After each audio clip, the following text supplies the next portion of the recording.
Okay. Viewers must be 18 or older to send gifts. Okay, that's fine. A lot of notifications coming through on this stream. Blah, blah, blah. Okay, cool. Great. Well, TikTok is saying it's going to invite loads of people. That sounds good. So yeah, let's get back to another day of debating extinction, another day of fighting for the end of all suffering. So as you can see from the background, total extinction is the only right thing to do. And why is that? It's because safety is more important. So safety from suffering is more important than anything that life has to offer. Considering how extreme suffering can be, how terrible life can be, safety from that is more important than access to any of the benefits that you have to be lucky to experience. In a cruel world, an incredibly, overwhelmingly dangerous world like the one we live in, it's so dangerous and cruel that it's effectively hell. And allowing life to continue to be sent here, to be forced to exist here, is wrong, it's cruel, and only the lucky ones are benefiting from this system. So we should cause total extinction, and that's what we're actually working to do at the Pro-Extinction movement. Proextinction.com, you can read all about the movement and get involved, join the movement and help us fight to end all suffering. So life is actually the worst thing that could possibly exist. And the reason it exists is because of nature, and nature essentially forces life to exist and forces life to bring other life into this cruel world and to not care about what happens to it. So that's how life gets forced to exist. It's because nature evolves life to get to the point to where it doesn't care about what happens to its offspring, and it just forces them non-stop into this world. Because obviously over 99% of animals that get born in the wild, in nature, they die a painful and cruel death during childhood. So obviously you have to force life to just not care about that, and to be cruel and inconsiderate and to just mindlessly reproduce. Otherwise, life just won't exist. So it's only by essentially brainwashing life, making it dumb and making it horny, that life manages to exist. and that's why we have such a terrible world, because only the selfish people have actually survived the process of evolution, the process of survival of the fittest. And really it's survival of the dumbest, survival of the horniest, and survival of the least considerate, who don't mind just, mindlessly reproducing and forcing other life to suffer terribly. So it's an animalistic thing, it's an animalistic mentality, and sadly, most humans in this world have still got that mentality. They're still animalistic, they're behaving animalistically, and their minds, their brains are purely animalistic, right? Because they're carrying out what animals do, which is what nature wants. So just mindlessly surviving and reproducing no matter what happens and no matter who gets hurt. So there's no sort of great priorities there. There's no great principles, no great thinking that's gone into that. Because nature doesn't think, nature doesn't have a mind or a brain. It's just merely the worst thing that could happen. It's life being forced into the worst conditions. No one is deciding that life should exist or that it's right that it should exist. It's just a terrible, tragic, unfortunate, natural phenomenon. It's not something that we should value or be happy about, because it causes extreme suffering. So, Poopman is saying, do you think extinction means life won't start again? Most likely, life wouldn't start again on Earth. However, preventing life from starting again is the main part of our mission at the Pro-Extinction movement. So no, we're not saying that we should just make all life go extinct and then forget about it.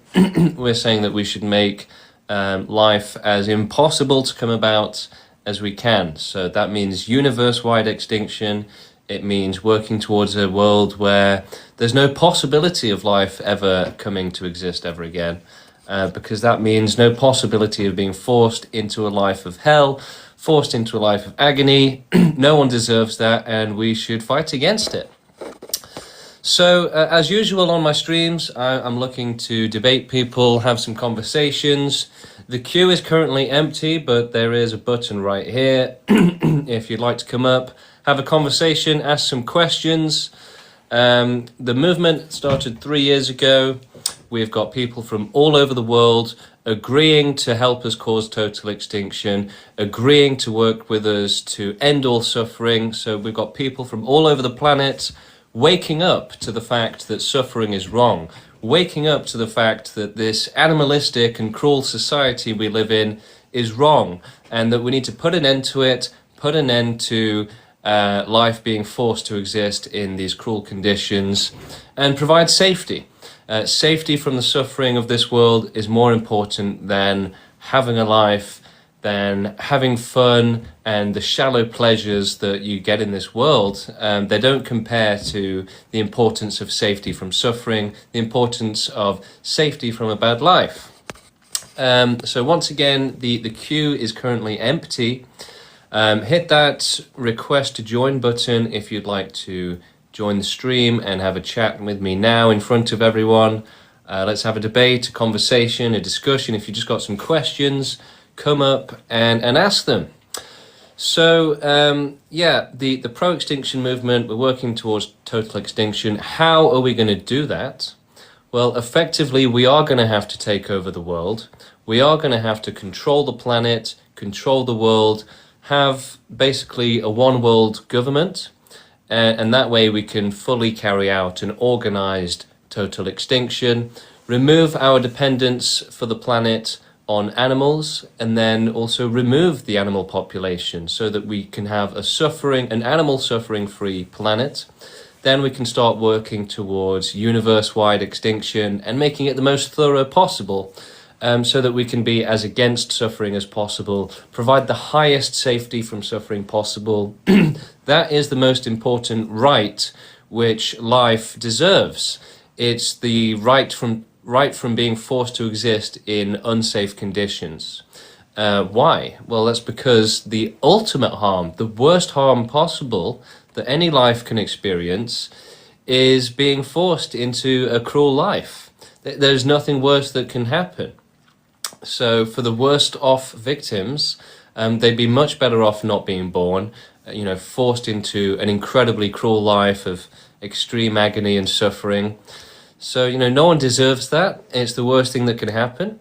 And we should, therefore prioritize it. What we're doing at the minute is we're allowing suffering, we're accepting it, we're causing it. We need to be doing the opposite. We need to be preventing suffering, stopping suffering. James, you need to prove you're serious before a debate. Very good.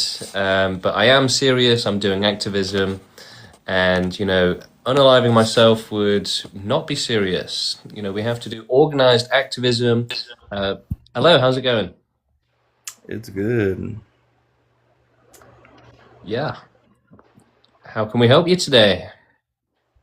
So if you type that in and then you ask if it's narcissism, it will explain to you exactly how that is. Type what in? Your prompt, Typed into what? thinking that you know better for If all you human type it in, beings. what, just into the air or No, type it in the internet.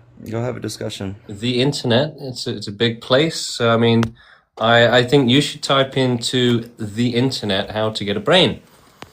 Okay, so the queue is still empty. Let's debate extinction. Let's debate life.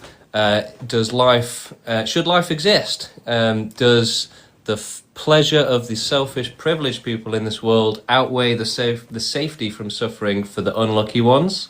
What do you think? Obviously, the answer is no.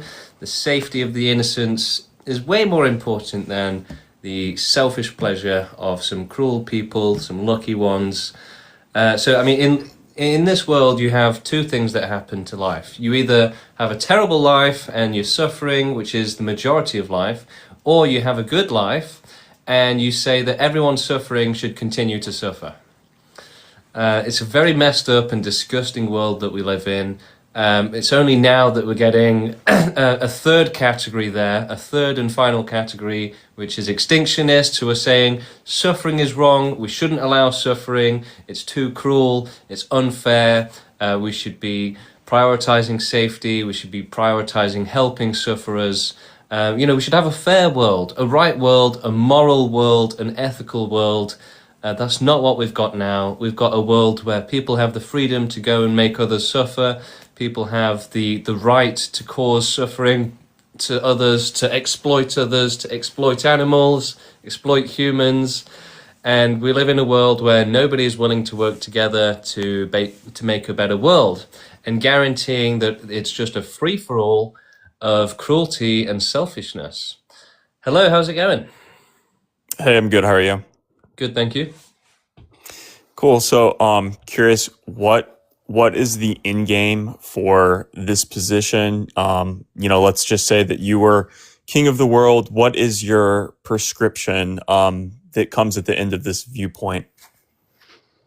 Yeah, the goal we're working towards is a world with no life and no possibility of life existing. I understand that part of it, but like, how does that happen? What is how are you going to go about that? Yeah, so we should remove our dependence on animals on Earth and remove animals from Earth as well. And then we should set to studying how life develops and how to prevent it from developing and coming about, and then doing that as far and wide as we can.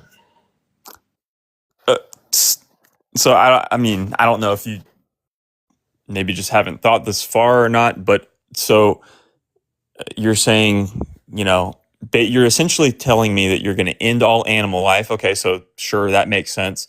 And then you just gave this like very broad and nebulous claim, like, okay, well, we're going to study how life begins, That's not and very then we're going nebulous, to.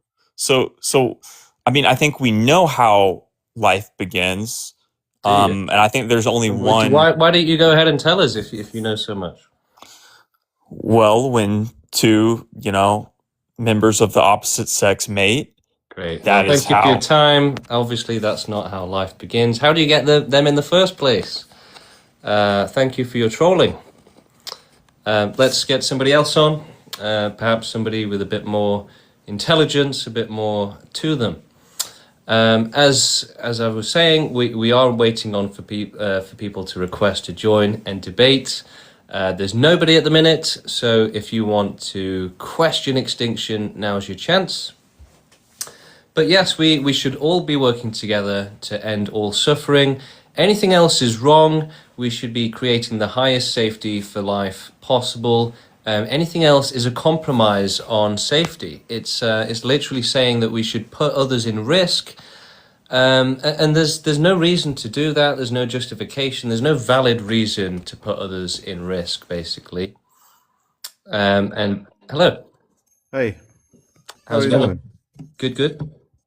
I've seen this pass by a few times. I am absolutely curious to your reasoning. Yeah, so we shouldn't allow suffering. It's wrong. It's cruel. It's Why? unfair. Why? Uh, yeah, because it's cruel and unfair and unnecessary. And Why? Hold basically, on, wait. Why? You prove that first. You're making a claim. Am I just yes. supposed to assume? Well, it's not really a claim to say that suffering is a terrible thing. You know, a child being abused, if you can't agree that that's terrible, then there's something defective with you, something wrong with you. No, So, I yeah, agree with that being like that specific instance is terrible. I wouldn't say it's objective, but yeah, we can unanimously, subjectively say that that's a terrible thing that happens. But you yeah, were saying all suffering. yeah, And then yeah, you yeah. use one example to justify all suffering being bad. That's not how logic works. But all suffering is bad. It doesn't matter what type of suffering you have, I'm what's suffering causing the in the suffering. gym. Yeah, yeah, yeah. But real suffering, actual suffering, serious suffering. So what do we just what's the qualifier to make something serious suffering?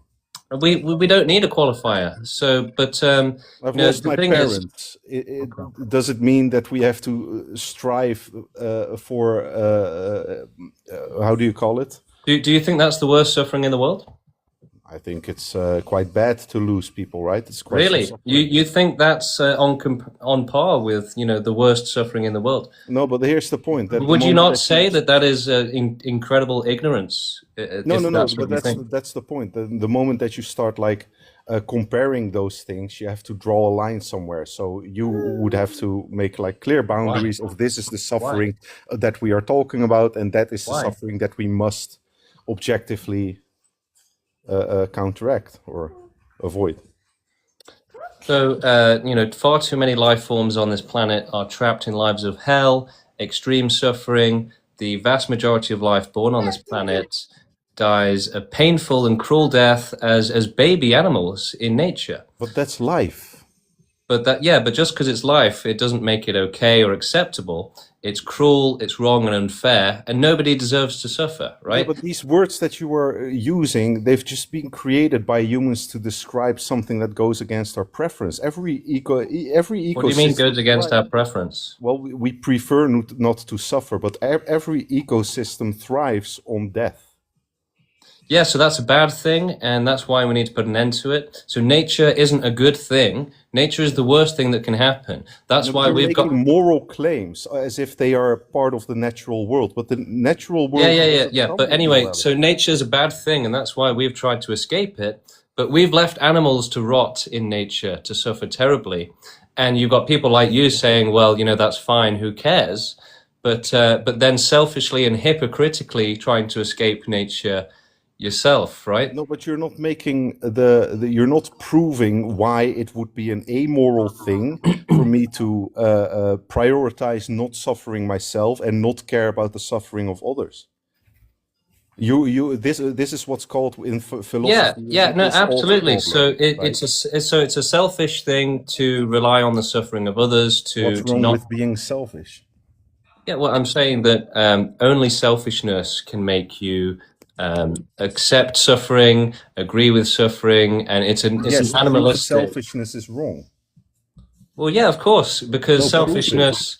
Well, I don't need to prove it. I mean, selfishness leads to, you know, child abuse. It leads to extreme suffering and torture. No, So it's really just common selfishness sense. does not always lead to child abuse. But it currently is doing so, right? And it's leading to children to be abused at the hands of nature, you know, in farms, you know, all over the world, all How different it sounds types. from here is that you're making these claims about morality as if they are objective, but the natural world doesn't come with any moral rules. You're using words that humans have Yeah, created that's to the problem. describe. Exactly, of course. Sorry, Yeah, I'm not done yet. Give me a of course. second. I'm landing it. I'm landing it. No. You are done. So, of course, we've, as humans, created systems and morality and started saying, you know, deciding what's right and what's wrong. To say that that's invalid is just stupid. And you know, just because life is natural doesn't mean it's a good thing. In fact, it's the opposite of an intelligent opinion to glorify nature and to say that's life and there's nothing we can do about it. That's literally parroting the most unintelligent position possible, which is that of nature. Nature causes life to exist and to suffer, and you're essentially just going along with nature, which is, again, the stupidest position possible because it's a natural, unthought out position. And again, you know, causes children to be tortured. Why would you want to support that? Why would you want to support children suffering? Hello, how's it going? I'm good. I'm doing great. How are you doing? Good, thank you. Yeah, I just came across the live and I found it interesting. Do you have any questions?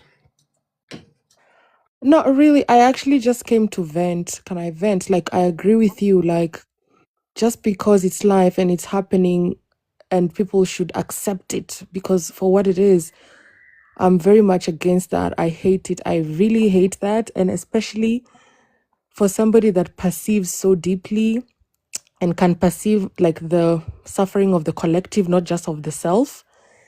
And I hate that people have to find a coping. For me, I feel like it's a coping mechanism or a coping way to say Yeah. we should accept this.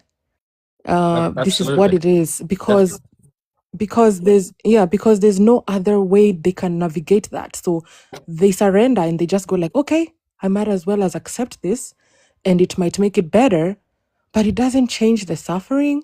It doesn't change the as you said. I like what you said. You said just because it's nature doesn't mean it's good. And I Exactly. like that point so great, because people assume that it's natural, it's nature, therefore it's equals to good, but actually it's true, because nature has been the most violent, neglecting, disrespectful, like it has been so fucking brutal, sorry to curse. And And it's to true that a lot of glorify that, systems, it's an animalistic yeah, thing, right? So yeah, there's lots of problems with the human brain, and those problems exist because of nature and reproduction. So these problems in the human brain, they support reproduction. So anyone yeah, that didn't have these problems in the brain, they went extinct. They didn't reproduce. So only the stupidest people and the most defective people actually manage to keep reproducing. So nature and life existing depends on illogical positions, and they actually evolved in the brain to have these illogical positions and to support nature because of this terrible system of reproduction and evolution. right, to survive, and to reproduction and survival, right? Yeah. So, and it's true, because the people that keep reproducing keep upholding the same nature that is going to be the detriment of that. That's a good point too. Yeah, so I pretty much came to vent, because I was thinking, and a lot of times the solution is, oh, just accept it. It's nature. That's what it is. But why should I accept it? I hate that fucking shit. I hate nature. Fuck nature. Like, for me, I'm like, what the fuck? Like, when you look around, look at people suffering, look at kids unaliving, look at people going hungry. Animals, you said another great point. Yeah. Animals are also left to suffer terribly, because they can't even speak for themselves, stand for themselves, because they are waiting for us to feed them, to shelter them, probably to give them a conducive environment. And people are neglecting other human beings, talk less of animals, right? So that idea that, oh, it's just, like the guy that was here saying, like, oh, immorality, what is moral? Man, shut the fuck up. Yeah. Exactly. Yeah, but I mean, the Yeah. problem is that, again, these people have defective brains, and the defect in their brains has just gotten bigger and bigger over time, because those who have a bigger defect are more likely to reproduce. So it's gotten strengthened, reinforced, and so now it's gotten to the point where their brains are completely they're essentially animalistic versions of humans. So as human intelligence increased with evolution, the forces necessary to keep that mind dumb. So basically, as we got smarter, the dumb parts of us had to get dumber as well. That's true, because evolution happens. That's right, because evolving is not just one direction. Like, you can evolve in being a terrible person, right? Like, people who go out and kill people, you can evolve in knowing how to kill better, right? Like, you can, Yeah, and then exactly. the same way you can evolve. Yeah, the same way you can evolve in other great things like art and creating is the same way you can evolve in those things you just said. Oh my God, I'm so glad I found this page. Yes, so the Wow. best Okay, thing so for reproduction is to not care about life and to think that life should just be forced to exist. So that's why people will accept unlimited amounts of suffering, infinite suffering, and infinite severity of suffering, because that's the natural position. Nature thrives on suffering and allowing it, and forcing life forms to reproduce and not care what happens to their children. So that's what it's all about. We live in the craziest world possible, And if life wasn't crazy, then it wouldn't exist. So life can only exist like this because of that insanity. Yeah. Right. So do you think that, like, do you feel like getting to a point where you're like, I don't want kids to this world, I don't want to have children, that could be one of a very sane and logical point to arrive at, right?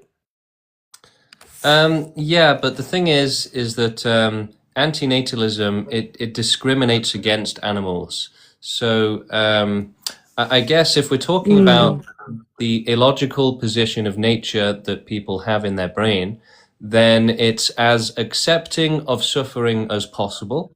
And as you get away from that problem in the brain, you become more and more against suffering.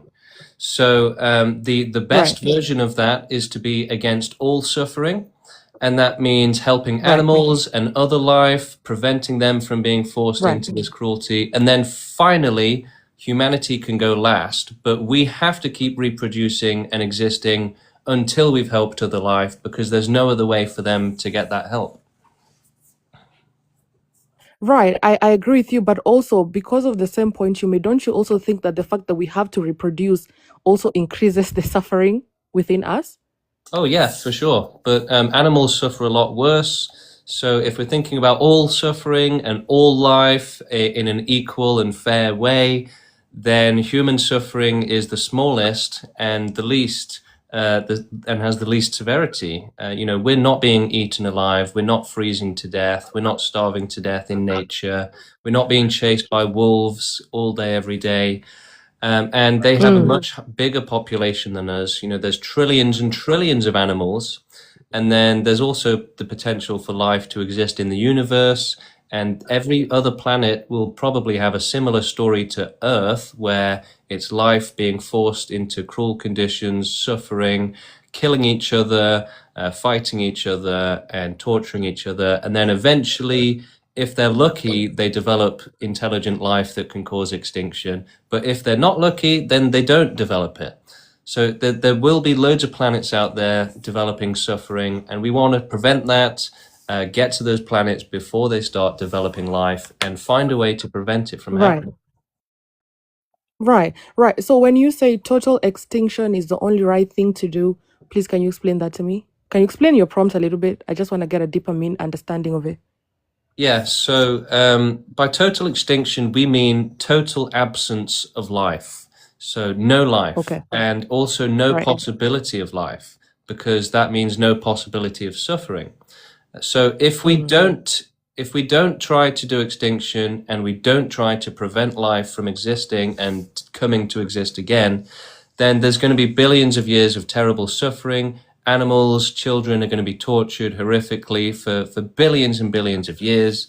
It's too horrible to allow. We shouldn't allow it. So we should cause total extinction and prevention of life as well. And because basically having no life is much better than having life suffering. Yeah. Now, with that being said, which is great that you explained it. Now, when you now say, then we need to keep reproducing until so and so and so happens, don't you think it's going contrary to what you just said? No, because if humanity goes extinct, then animals will keep, reproducing. There will be no one will be there to do extinction for them. So, animals can't. So we should unalive animals? So yeah, we want total extinction for animals on Earth with euthanasia, that prevents them from reproducing, and it prevents them from suffering anymore. And for other planets, there probably won't be any animals, but if there are, then yeah, we would have to euthanize them. But most likely it's going to be about preventing life from existing on currently lifeless planets. And let's just say we do manage to succeed in this and euthanize, let's just say, all animals.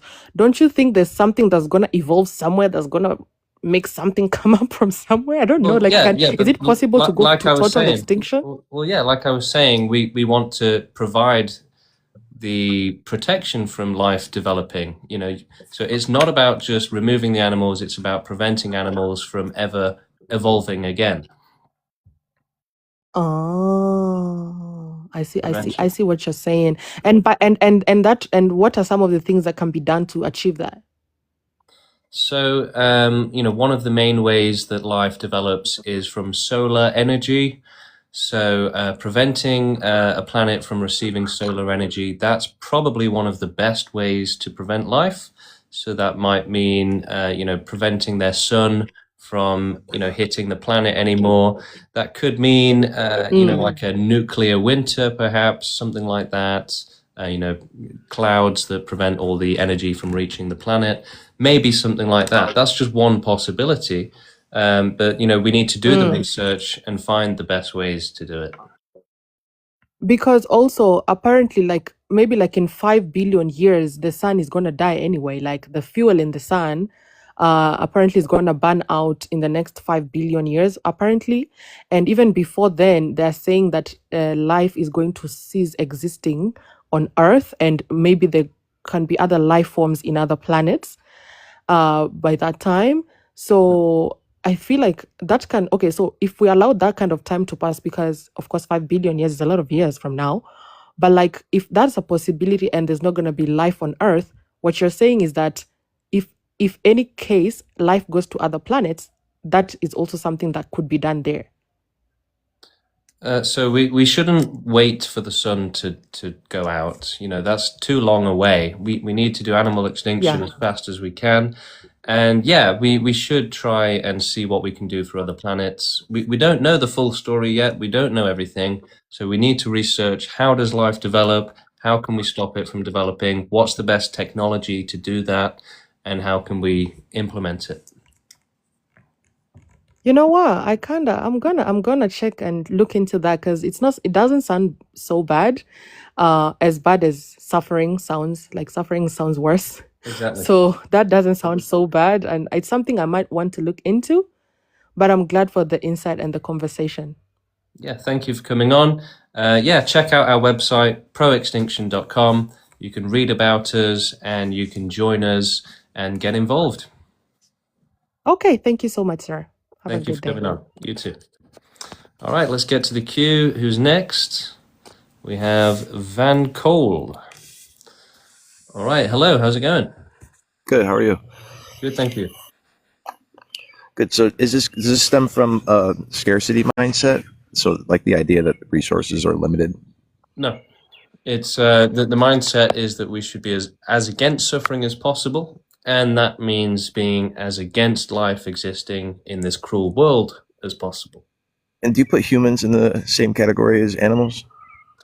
Yeah, we want animals to go extinct first because humanity has to be the one to do it. So, if humanity went extinct immediately, animals wouldn't go extinct. So yes, we want humanity to go extinct, but it has to be last.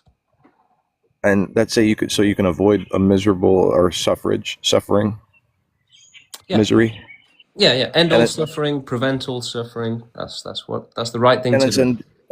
And so then are you miserable? No, but there's lots of lives around the world that are far worse than mine who are miserable. So we're saying expire the miserables. No, we're saying prevent them from having to be miserable. So you prevent them from being even begin to have a chance to become unmiserable. Exactly. Prevent them from being forced into a life of suffering. Yeah. I see. So misery is a biological state. It's not a condition. What's the difference between a biological condition and a state? Yeah. Well, a state would be influenced by external happenings, and then a biological state would be internal instruction. Well, what's your point there? My point is, if the misery could be overcome, why would you prevent them from even having a chance? Because in this world, misery can't be overcome. There's no such thing as a guarantee of a good life, right? So, so you don't have a miserable life, though. Oh, I do. Yeah. Oh, and so you would prefer that you were never born? Yeah. Amazing. I knew it was one of those two mindsets. You either wish you hadn't been born, or you thought we had a limited resources. That's amazing. What do you mean? Hey, by I appreciate you having me on. The resources thing has nothing to do with it. It's really that we should make sure that no one is forced into a life of extreme suffering. Well, we And don't that's more force anyone important than into anything suffering. else. Hey, We don't force anyone into suffering. of course we do. You don't have Don't be silly. but you don't have foreknowledge, so you can't. You don't have You foresight don't or think? I mean, foreknowledge. no one chooses to be born, so everyone was forced to be born, and then No, the you're making a majority different suffer. claim. Hey, But you're saying you would prefer, and it would have been better had you not been born. yeah. I mean, the point is that life is a bad thing. It shouldn't exist. No, I'm saying it's a neutral thing. It's benevolent or benign. Well, maybe for But you're lucky free. ones, but not for the unlucky No, ones, it's right? once you become present in the moment, there's nothing actually to be miserable about in the moment. But once you start leaping into the just an future, that's unrealistic, though, right? it is hard to stay present because No, most no, people are I'm saying caught that, up. like, a child getting abused, they're not going to benefit from that rubbish advice. A child getting abused, that would be evil. Children generally retreat to their imaginations when they're abused. It's not good to And abuse children. abusers like to generalize about what the victims But we do. should just expire the abuse. We should just expire the abused children. I mean, some people overcome that abuse. We should Some make people sure. Oh, so now you're supporting child abuse? Lovely. No, is that what it sounds like? Yeah. Amazing. Well, you are though, right? No, not at all. I would never say Well, you're to allow saying a that child to be child born. abuse should continue, and that lots of them benefit. No, from I'm never saying that. No, I'm not. I'm not That's saying it should what- continue. I'm saying there's cases where children who have been abused have gone So on to. you're espousing the benefits of child abuse. No, I'm not espousing. No, I'm not. There's victim impact Then classes. what are there's- you doing? there's Do you people who- understand the words coming out of your mouth?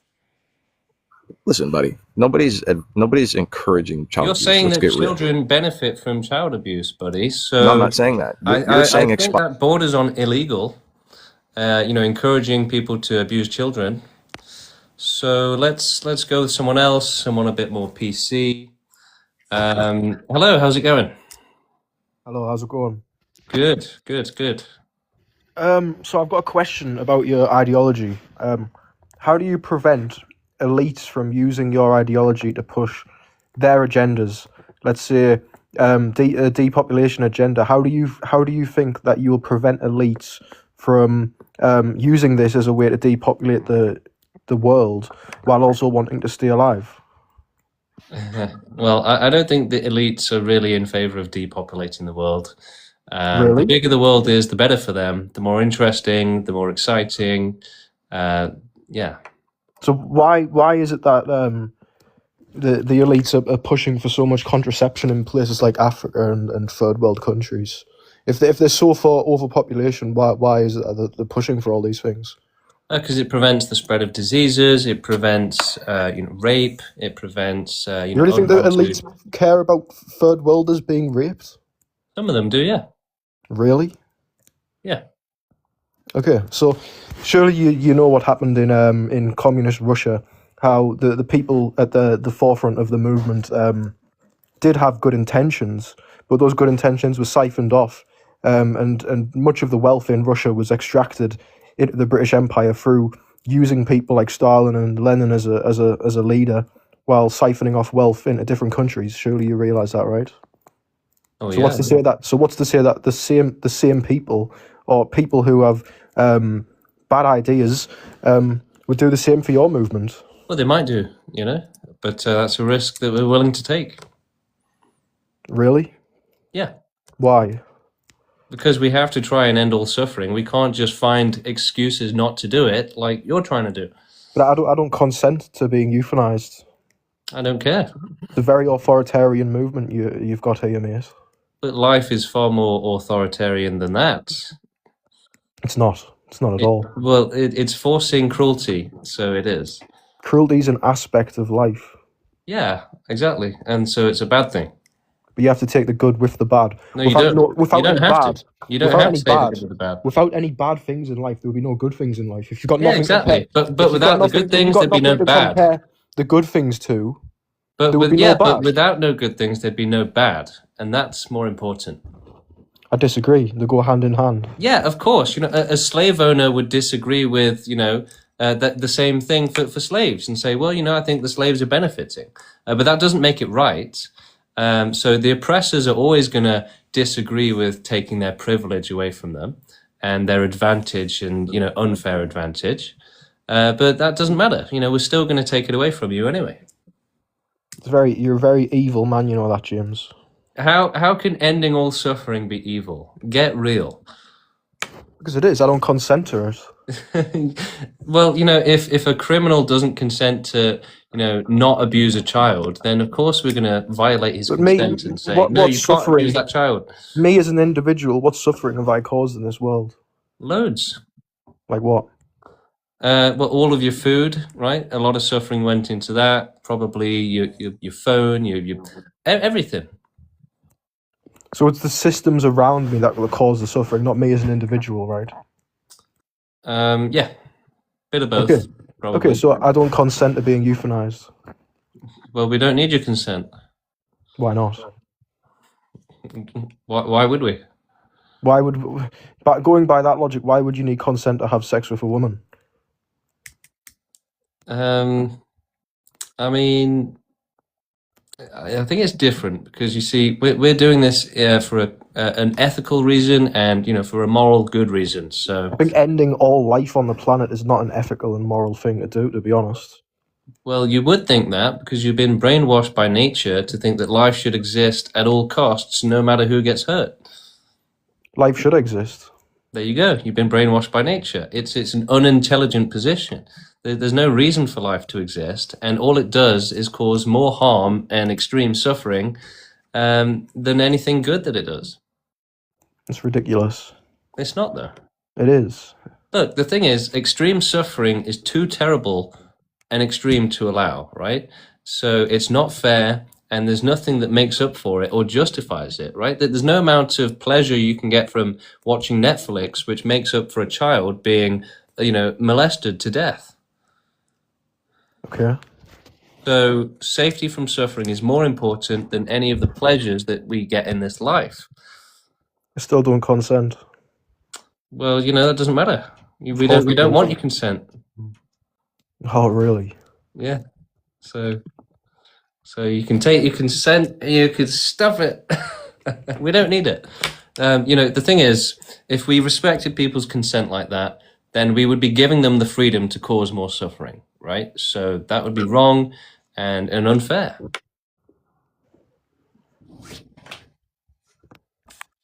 Do you get me? It's a very dangerous ideology you've got, mate. I think. The thing is, ending all suffering isn't a dangerous ideology. Allowing suffering to continue is a far worse one. So, thank you for coming on. Thank you for your time. Sorry, I was just checking on my cat. And let's get the next guest. We've got Hoddle Shark coming on. Perhaps a crypto bro or something. Hello, how's it going? Hey, yeah, so you said in one of the previous chats with a guest that you have suffering in your life. So on behalf of everyone here, I just want to say I'm glad you're suffering. We all are. Thank you. Appreciate that. Yeah. And you're a complete and utter cunt. And it's a good job your ideology doesn't get pushed to the mainstream and you'll never see the light of day and your ideology will just burn out with you and a few other crazy idiots. Maybe, maybe not. Plus, everyone follow me for some actual good content. This guy's an absolute idiot. Well, thank you for coming on. Appreciate your time. Appreciate that message of peace and love and warmth. All right, let's move on to our next guest. Hello, how's it going? Hey, James. Is my audio okay? Can you hear me? Yeah, loud and clear. Awesome. So James, as refreshing as it's been to have you on my For You page, hopefully what I'm about to say is just as equally refreshing to you. You're a great man. You're a good man. And you don't need you don't need me to reassure you of that, because there's a lot of gaslighting that I'm sure you're very familiar with, that you come across with, and if not intentional gaslighting, at the very least, a lot of hesitancy towards weariness, if you want to call it that, very aggressive weariness towards this topic. Yeah, it's actually really, really great. I think the algorithm surprised me today by getting you on my For You page. I some here and there I get antinatalists, like fellow antinatalists, on my timeline or whatever, on my like For You page algorithm, or whatever you want to call it. Not often do I find people that are bold enough, brave enough to actually just state it for what it is, and not only that, but take it a step further with the movement. Yeah, a very, what's the word? A very prominent and very universal truth, that ultimately you come to when you actually sincerely care about life, not just human life, but animal life. And I think that you touched on a point that I hadn't really considered, that humanity would have to be the last, because you're right. I mean, I think I always kind of thought of, or at least prior to you mentioning it, I kind of assumed that it would be one of those things where we kind of just have to step aside for, the next species to take its core, to rise to the top of the food chain the way that we have, to in the way that we have, you know we like, I used to think, or at least prior to you mentioning it, I thought, like, I mean, who are we to determine that for other life? But I mean, at the end of the day, we are the only ones that can, and at the end of the day, it's one of those things where it's like, I mean, I think for humanity, that one should be a lot more simple for people, that one's like pretty obvious. We've caused a complete imbalance to, like, the food chain, to yeah. But the thing is that the way we see life is that life is literally a torture machine. Yeah. And the reason why it's a torture machine is that by making life suffer to extreme amounts, nature and evolution was able to force life to comply with its orders, right? So Absolutely. go and eat, survive, go and reproduce, otherwise I'll torture you, basically. So life really is just a torture device.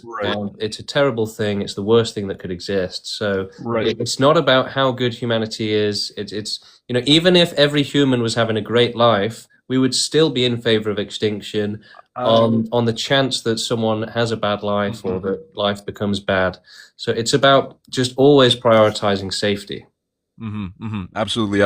I think that analogy of, no amount of Netflix, justifies, any amount of human suffering, at its, at its best, at its lowest, in terms of suffering, whether it's like children with bone cancer, or abuse of all kinds, whatever, right? That, and I don't, and then this isn't to necessarily like, what's the word, to completely like miss or dodge the point. I'm not trying to, this is a very small part that maybe I personally, what's the word, disagree with a bit. Just the nihilism, when it comes to life as it exists. Obviously, total extinction doesn't necessarily involve removing people. There's that misconception that, the lives that people already have need to be, removed. I think that there's alternatives, and some would find them unethical, but like you said, total extinction, I think it's, people always consider like the solution in a very, what's the word, narrow frame of view of, okay, so what class, what gender, what race do we target? But like you said, total extinction is total. And the thing is that it's more, I think more accurately, or more, not even just more accurately, but more specifically, I think it would be total, what's the word, total sterilization for ourselves and the rest of life on the planet. And I think that there we're getting into territory where it's like, it's more like we have the same goal, but how do we reach it, right? Yeah, we actually prefer euthanasia over sterilization, because if you sterilize a creature, then it's going to suffer the hormonal imbalance. It's still going to have a horrible natural death. It's going to suffer in the meantime. So euthanasia immediately ends that suffering, immediately provides safety, and it also prevents them from reproducing as well.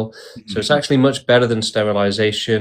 And with humans, we would still go with euthanasia. We wouldn't just let them continue living because safety is more important. Their own safety from suffering, which they're ignorant to. Most humans are ignorant to the risk of suffering that they're at. And, on the off chance that they somehow create more life, it just wouldn't be worth it, basically. So, giving humans freedom and letting them do whatever they want, it's not a good thing. Just ending it really is the best thing. I'll have to. I think ultimately same goal. I think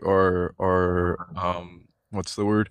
Our what's the word? Our um attempt and our what's the word? Our framework on how to get there is different. I would still have to disagree just because there is the science exists. To for example, completely wipe out mosquitoes, for example.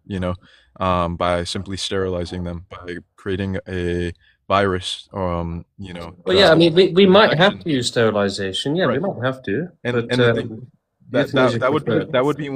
more sustainable in terms of ethical implications, simply because of the fact that I mean w- it's the fact that when life Are you trying to say that we it, should respect life's, will to it's not so much continue? respecting life for what it is, it's more the fact that life, once it starts, has to take its natural course in order for the blood to not be on the person's hands who takes that life away. Like if to prevent life from being conceived, you know isn't you're not destroying anything because it never existed, but once it exists, to get rid of it, I mean, you're destroying something that you But you're destroying a torture device that nature has trapped a sentience inside of. So that's a good mm, thing. To the free them from that as fast as right, possible is the right thing to do. right, the Even torture though the their mhm. thoughts, their desires, their motivations aren't their own. They belong to nature, and they're not in their own best. They're not in their own interest. They're in Mhm. nature's interest, right? So Right, we right. shouldn't respect And that. and under that, like, nihilistic framework, even though maybe I don't have the same one, the thing is that, let's say life is like this torture device, right? Just for argument's sake. Um, the thing is, wouldn't it be more constructive to allow people to choose whether or not they're in that torture device? The thing is, I mean, I'm surprised you didn't touch on this, because a lot of antinatalists, mention it before it even gets to this point. You can't consent to being born, you know. So obviously, the guy that before me was saying, like, well, what if I don't consent? What if I don't consent? It doesn't matter, like you said. At the end of the day, you can't consent to being born either, you know. So the thing is, once you're born, though, once you exist, you can consent to your existence. You can choose whether or not you're alive, and you can consent to that. So to remove someone's consent, But whether or what not exactly is consenting to that, right? And the choice to live, no, no. the The choice, and answer let's the say let's answer say let's is say the we frame answer it as a is torture chamber, right? The yeah. choice to be in that torture A chamber. torture chamber is going to answer that question, right? You're saying we should respect the mind of these individuals, but this mind is actually that of nature and of a torture device. So that's not something we should respect. And safety always comes first. So if they're blind to the suffering that they're willing to put themselves in for, this animalistic pursuit of pleasure and survival, then that's not a good thing, and we shouldn't allow them to endanger themselves. So extinction is about safety. It's about safety from the suffering in this world and Yeah. providing it to unintelligent life that can't make that decision for itself.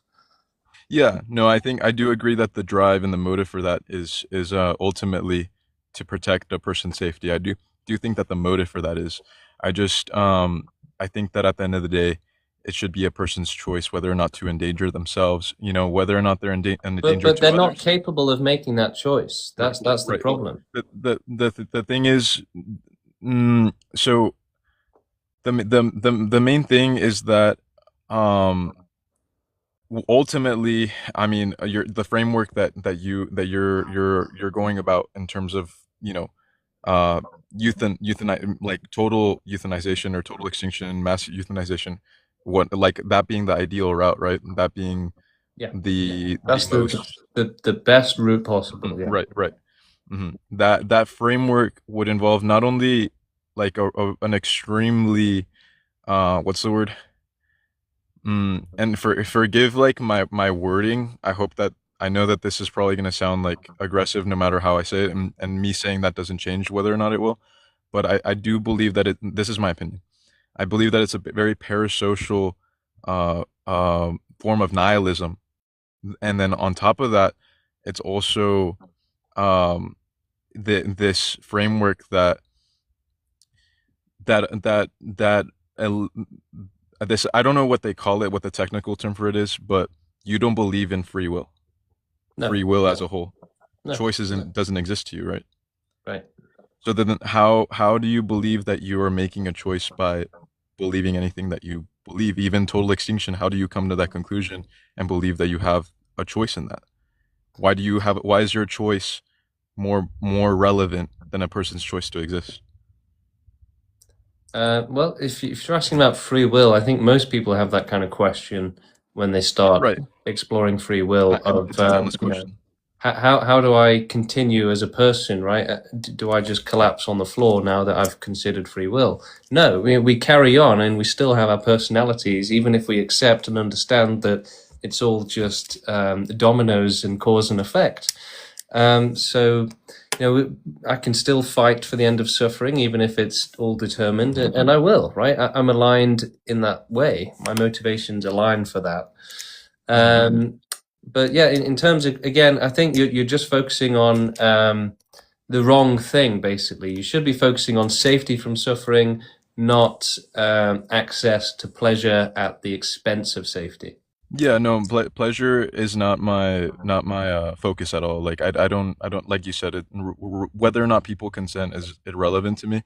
I think the main focus though is that, once someone, like, you're not destroying, like I said before, you're not destroying anything before it exists. Once it does have a choice. And I mean, I guess that's where we have an impasse, right?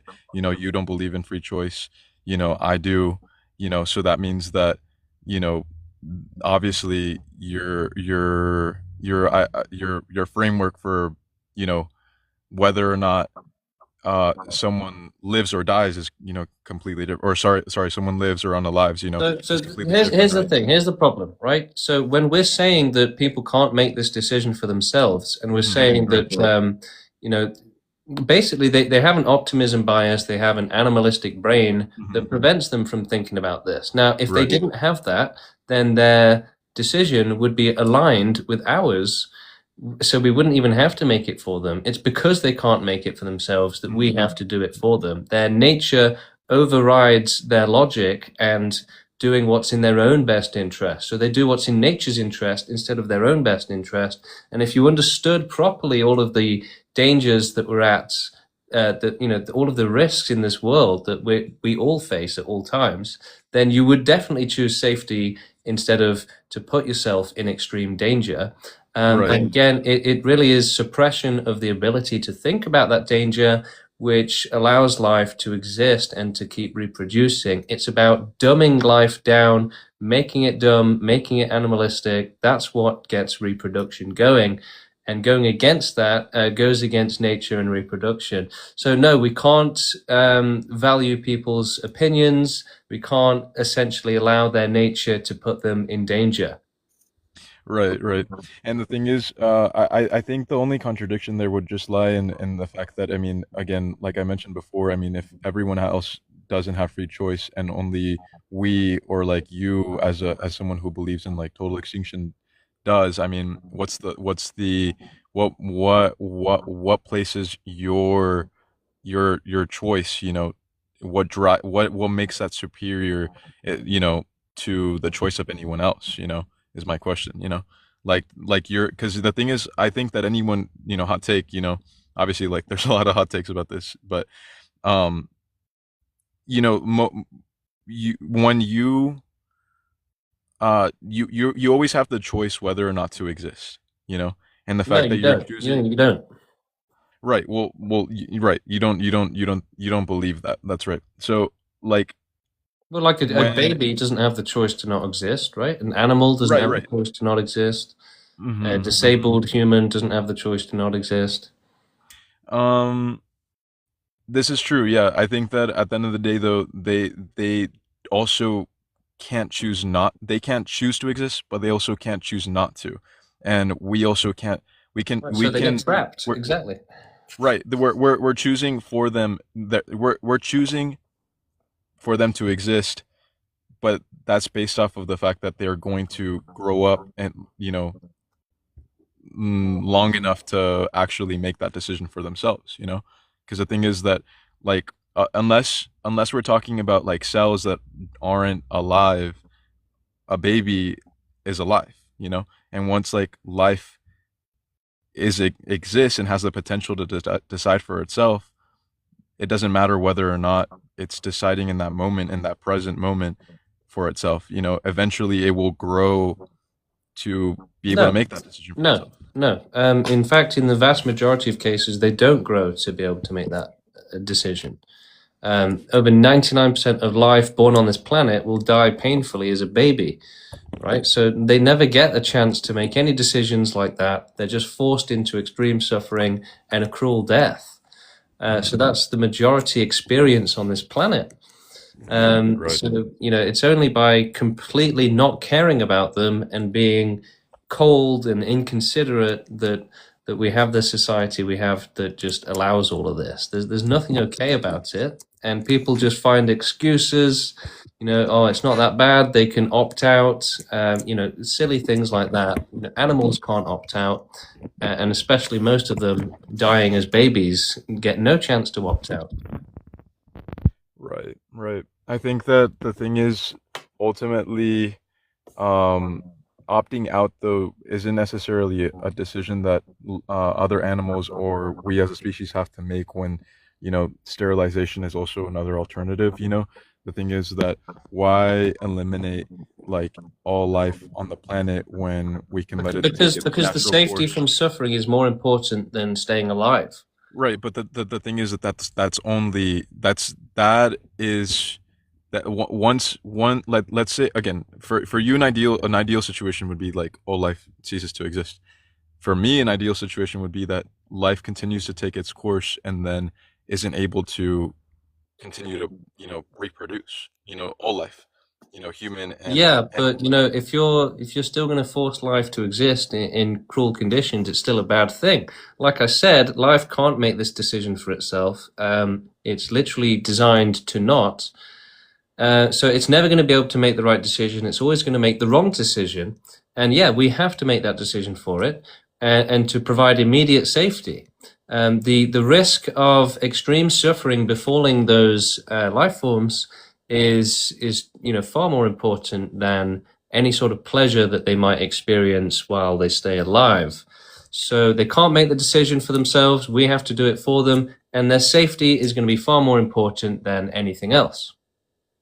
Mm-hmm, mm-hmm. Right. But wouldn't their like them ceasing to exist also cause suffering, you Yeah, think? but the thing is, euthanasia is actually painless, right? And it's meant to be as painless as possible.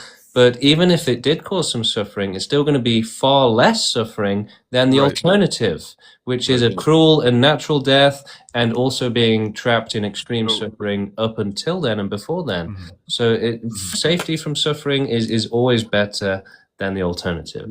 Would you say that the means justify the ends? Yeah. So I would say the same thing with sterilization. The thing is that, sure, humanity and animal life would sure have to continue its course in what you consider a torture chamber, right? Um, the thing is that that's a means to an end. It would ultimately, exist, yeah, and have the choice to opt in or out. I know that you don't believe that, but at the end of the day, suicide rates or unaliving rates, say otherwise. And the thing Right, is but that, you don't get many babies doing that. You don't get many animals doing but that. eventually they grow. Let's They not pretend right. that a baby that dies ever had some It, sort of chance to opt right. No, out. I totally agree with that. And the thing is that I think that the only thing to prevent, the ethical concern of, life, us deciding whether or not to, get Also, rid this of. opting out thing doesn't make any sense either. Because the thing is To that say that we should force life to exist in such cruelty and extreme misery that it has to opt out, that's wrong in of itself. well, So we shouldn't support that. well, the thing is that we're not it's not like we created, like this torture chamber, Right, that but exists. if you're presiding over it and continuing it, then it doesn't matter if you created it. The thing is that it's not whether or not we created it, it's the fact that Exactly, but you're saying it is. what it's my point is that we haven't created it, and the thing is Yes, that exactly, and that doesn't matter. So your point is my invalid. point is that Your that we point is exist. invalid. Your point is invalid. We Just exist because if I see someone attacking a child, I'm not going to say, well, I'm not the one attacking them, so it's not my problem. Right. That's what you're suggesting we should do. That's the wrong thing. We shouldn't find excuses to allow suffering. We should just go for it and put an end to it. Yeah, my point is that life exists within that element that we don't control, which is the existence of suffering, Right, but And we the thing can is- control that. We do control that. We have the power over life and death. So I don't know what you're talking about. Well, then, if we have the power over life and death, then doesn't that contradict the fact that you're saying we don't? We don't have the ability to choose. That's my point. We have the ability. Okay, thank you for your time, but it's obvious that babies don't have any choice. And I think you're confusing the fact that babies don't have any choice with the fact that as adults we can say, okay, this is wrong, let's put an end to it. Something seriously wrong with your thought process there. Defective, perhaps. All right, let's get Ahmed on. Hello, how's it going? Fine. How are you? Good, thank you. Excuse my English. It's not very much strong. Okay. Okay. I am a religious man, and what you say, I have your point. It have to happen. What you say, it's a result. We can't escape from it. Yeah, we can. We can do it. We can do it. We can't escape from this suffering and injustice and hunger and But why not? Why not? we can because human nature. It's not fair and it's ignorant. Yes, it's very bad, but we should fight against it and try and change it. I see the only solution. There is one. He know the how he fix the earth and how they fix the human. Only one person, the one who create the people. But we left the law. I'm sorry, Ahmed. I'm not going to platform Islam, basically. But, yes, people are terrible, and the idea that God would make terrible people doesn't make sense. Yo, Hello, Jay. How's it going? What's your aim? So what are you like pro animals or? We want animal extinction. We want extinction for all life in the universe and the prevention of any possibility of life existing in the universe. And, human extinction as well, although we should go last because, we're the ones that have to do it for others. Okay, and why do you think we have to do this? Because suffering is too terrible to allow. It's not fair. It's not right. No one should be forced into a life that they didn't ask for and to then be trapped in a life of hell. So, that's the ultimate fairness, is preventing that. That's the right thing to do. And, that's more important than anything else. I mean, I feel like, how am I gonna say this, bro?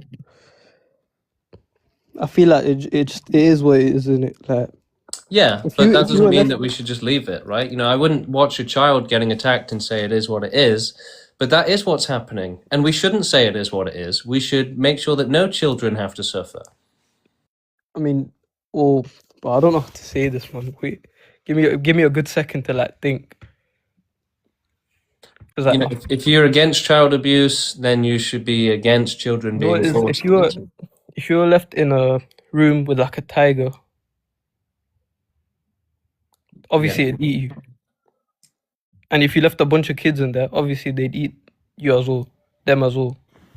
Yep. You get what I mean, innit? No. Listen, lions hunt coyotes. Sorry, Jared. Maybe you're smoking some really strong stuff. I'm happy for you, but you're not making any sense.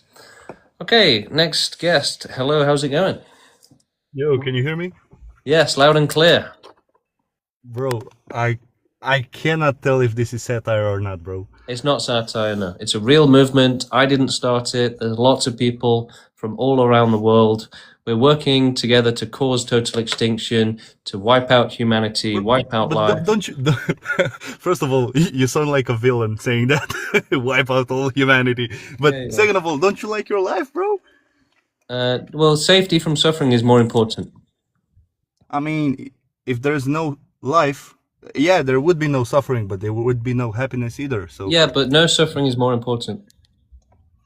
right. Well, you said you shouldn't force somebody into a life that they didn't ask for. But what if, for example, I want to live, you know? And most animals do, because if you try to kill a chicken, it would run, right? Yeah, Nobody but that's runs, just thank you. their nature, right? So they've been forced into that nature. That's not really their own thinking. That's just Fair, nature. fair. That's Okay. just nature. Okay, but like for a human, for example, for me, right? I wouldn't want to die. Like I enjoy my life, even though there's a bit of suffering here and there. Overall I enjoy it, and I think Yeah, most but that's the people same do, thing. right? It's the same thing. There's no difference, right? Humans are just animals, so we treat them the same. So you think I don't want to die only because of instinct? Because I'm Yes. telling you, I'm choosing to live. Yeah, I'm saying it's an animalistic thing. So how could you say that? How could you differentiate an animal instinct from somebody deliberately telling you that they want to live, they choose life? Anyone choosing life is going to be irrational, and we won't respect their consent. No, we should have no life. We should have no possibility of life, and that is the maximum safety from suffering. That's what life deserves. It's the right thing to do. All right. Well, thank you for your time. Yeah, sure. Okay, thank you for coming on.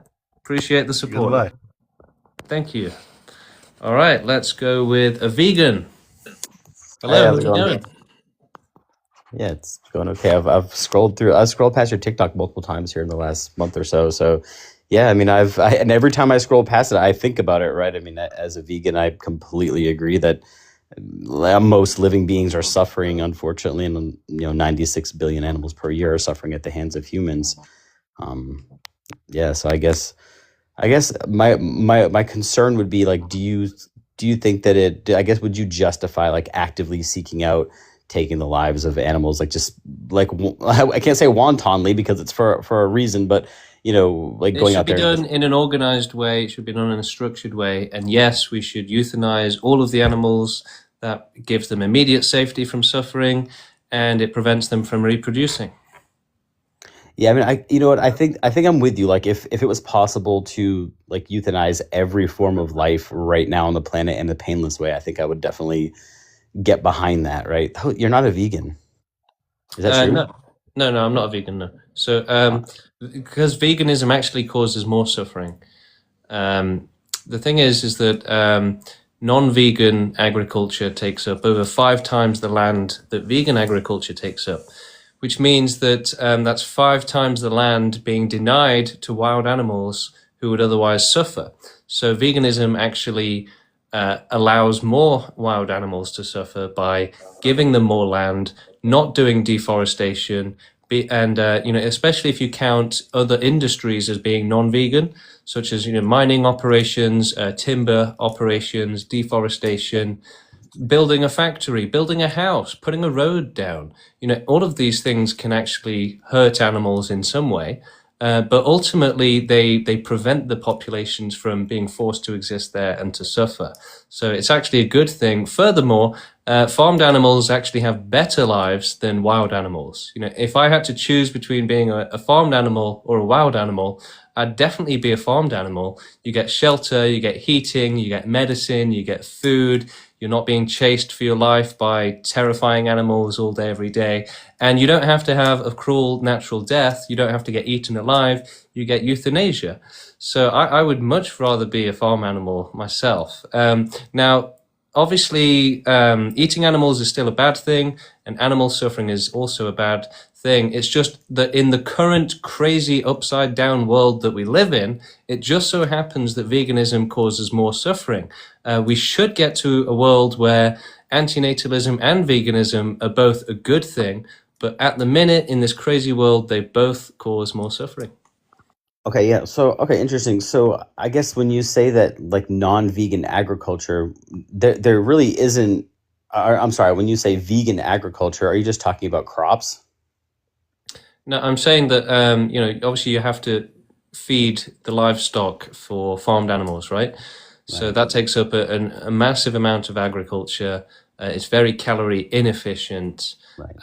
and that takes up more land, which would otherwise be used by wild animals.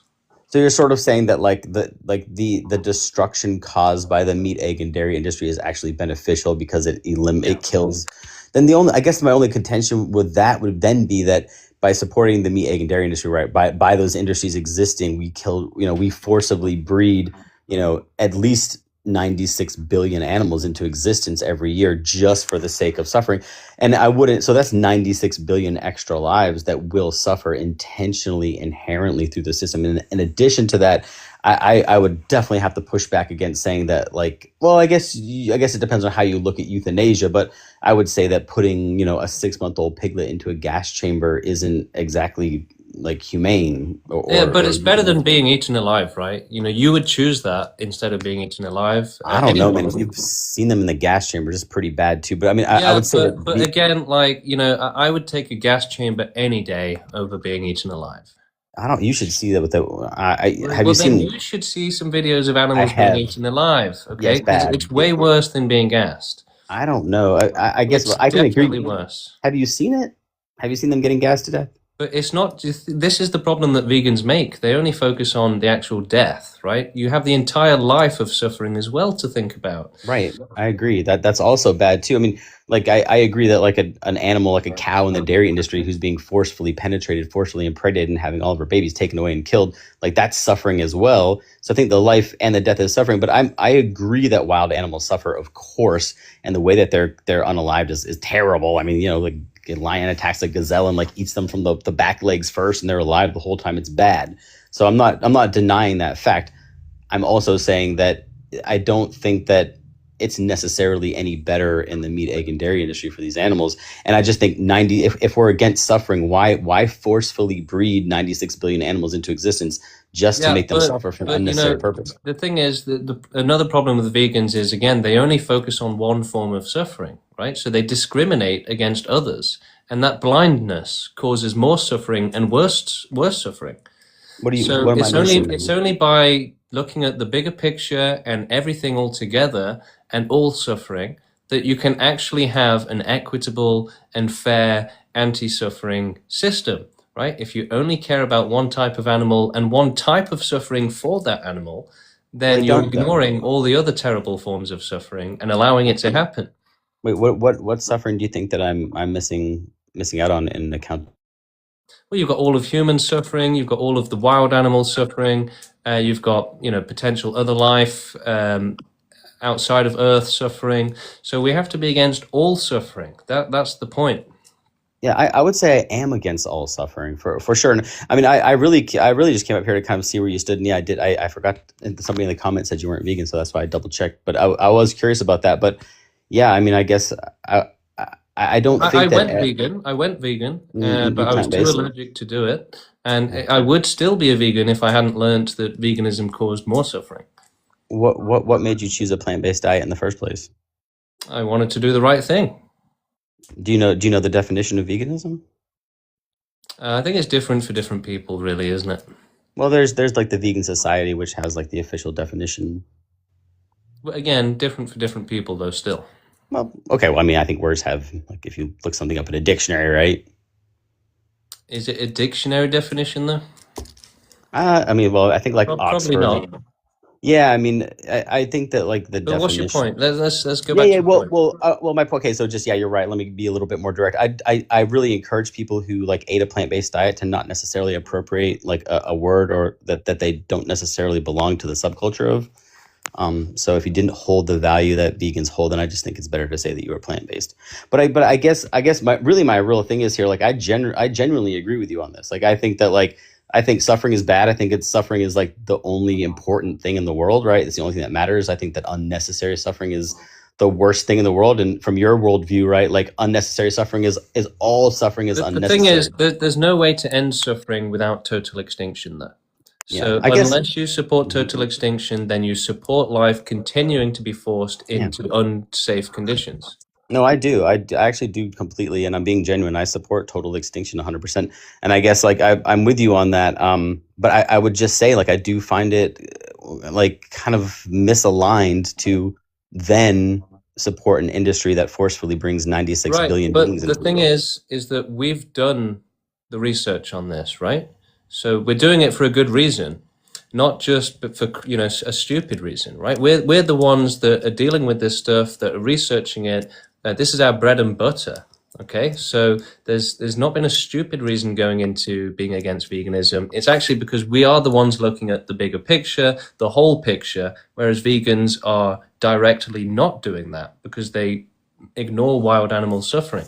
Well, that's not the truth, because I don't ignore wild animal suffering, and I'm a vegan. So right, but most vegans support wild animal suffering continuing.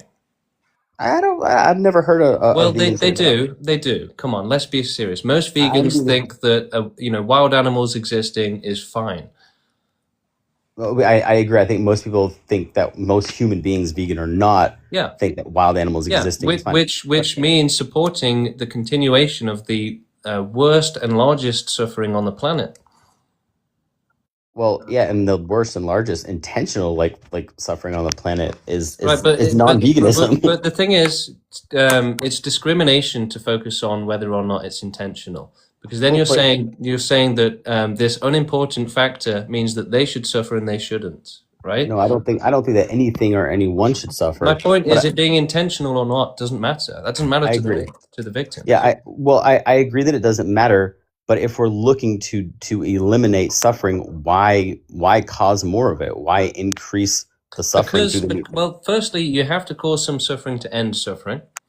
And secondly, we should really mathematically look at, where most suffering is, how bad it is. And, the thing is, vegans really are blind to wild animal suffering. So the thing is that we have to consider how the existence of one life impacts another life on this planet. And that's what vegans don't do. They say we should just get rid of animal farming and, be blind to the effects of doing that. But as the ones who are that's not true, though. That's not what we say. But as the ones working towards the end of all suffering, we're actually looking at the whole picture, whereas vegans aren't. So we have come to the determination that veganism does cause more suffering. But we should work towards a world where it doesn't. We should work towards a world where we can all be vegan and it won't cause more suffering to wild animals. So I support veganism in that sense, just as I support antinatalism. But I will tell you that both of those things cause more suffering in the current context that we live in. I guess, yeah, maybe I'm just not grasping like kind of your plan, and then maybe we won't be able to get to an understanding of one another. But I do. I mean, like it's interesting because I'm with you on overall suffering. I completely support like complete extinction of everything, the entire planet, right? So I'm with you, but of course I wouldn't be a part of the meat, egg, and dairy industry, which forcefully breeds 96 billion animals into existence. Are you? Let me ask you. I mean, I'm sure that you're just not gonna like this question or think that it's just. But are you sure that for you personally and for other people who are like pro extinction, I would be more I guess I would have the sneaking suspicion Are that you y'all just asking? want Yeah, a lot want of to eat people steak. ask us Yeah. that. A lot of people ask us that. I already knew what you were going to ask. You didn't even have to Okay. ask it. You're like us. I'm like, I can always predict what non-vegans are going to say. Like, it's funny, but yeah, I mean, that would be my suspicion, is that it's just like a carnal pleasure that's leading to suffering that people don't want to give up. Yeah. So the founder of this movement is a vegan. He's plant based. Now he disagrees with veganism, just as I've said, but out of emotions and personal preference, he stays plant based, even though he knows it causes more suffering. And like I said, I tried to go vegan. I couldn't due to allergies. And maybe if I hadn't had to give it up, I still would be. So we are people that care. We don't give in to the primal desires of wanting to eat meat. It's not about that at all.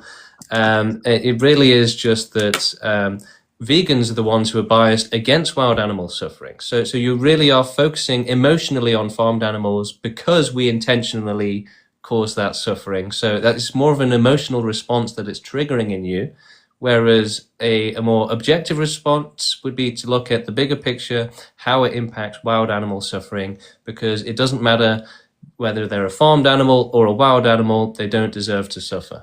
Right. So yes, I agree. I think partly you're correct. I think the most objective position would be to be against both, all forms of suffering, right? So I think it's great, like you can focus in, like you personally are choosing to have the emotional reaction to wild animal suffering, right? Rather than prioritizing. It's not an emotional reaction. It really is about understanding what's worse. Whereas vegans don't care about what's worse. They only have that emotional reaction. So we're saying that it's bad to have emotional reactions, and focusing on wild animals isn't an emotional thing like you suggested. It's actually just looking at the bigger picture.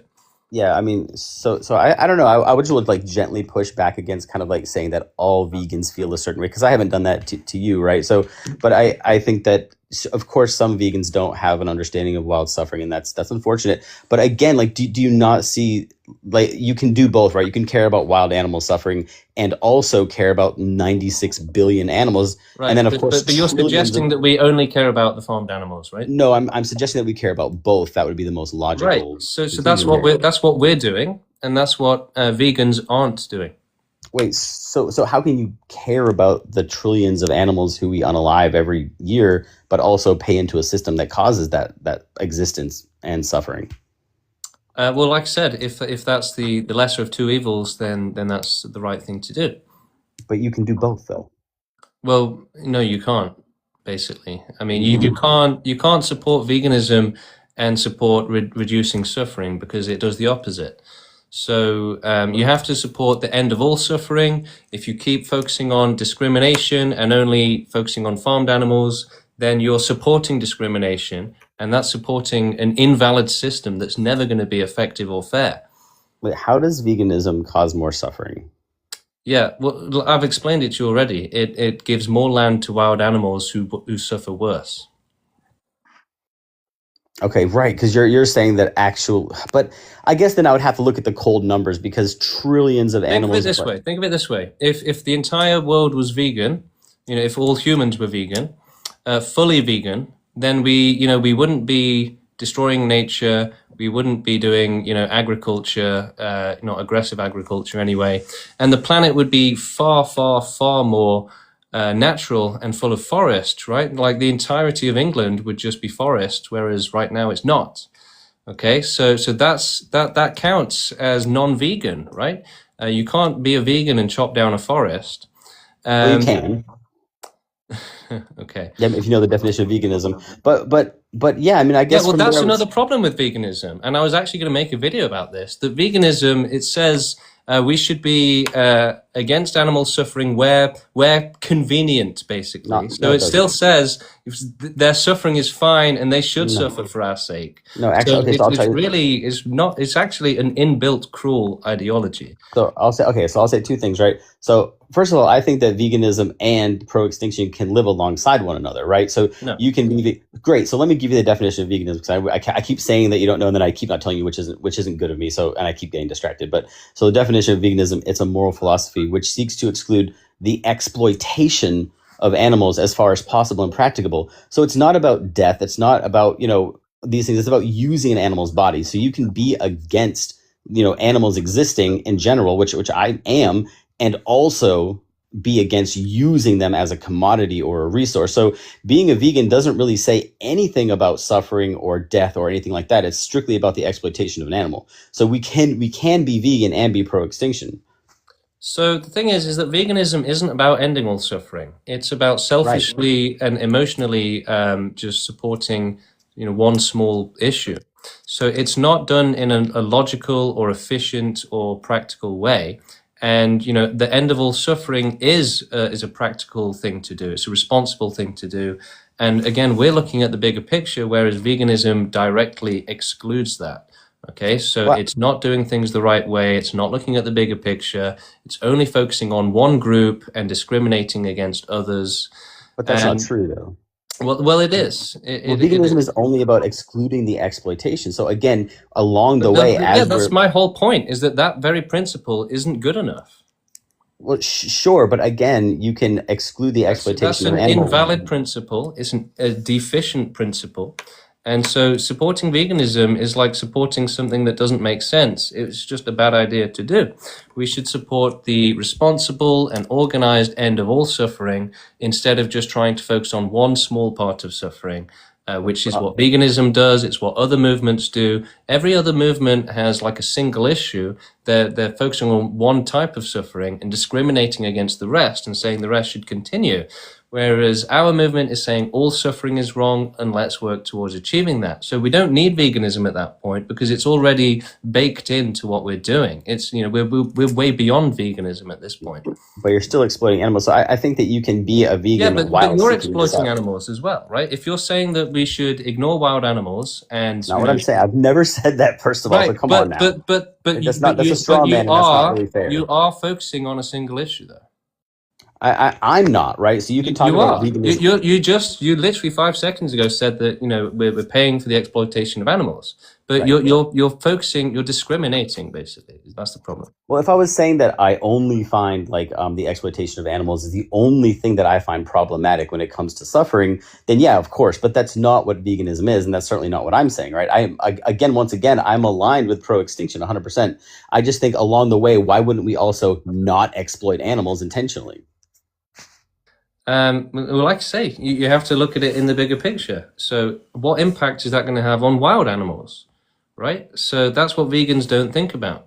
I mean, I do. I think that you can do both, but you're right? not. But you're not thinking about it. You've just said it about 20 times in a row. What about the farmed animals? So by doing that, you're ignoring never said, the what wild about the farmed animals? You're ignoring the wild animals by doing it. Okay, why? Okay, once again, because I guess, as I've explained to you, if everyone was vegan, it would be far worse for suffering.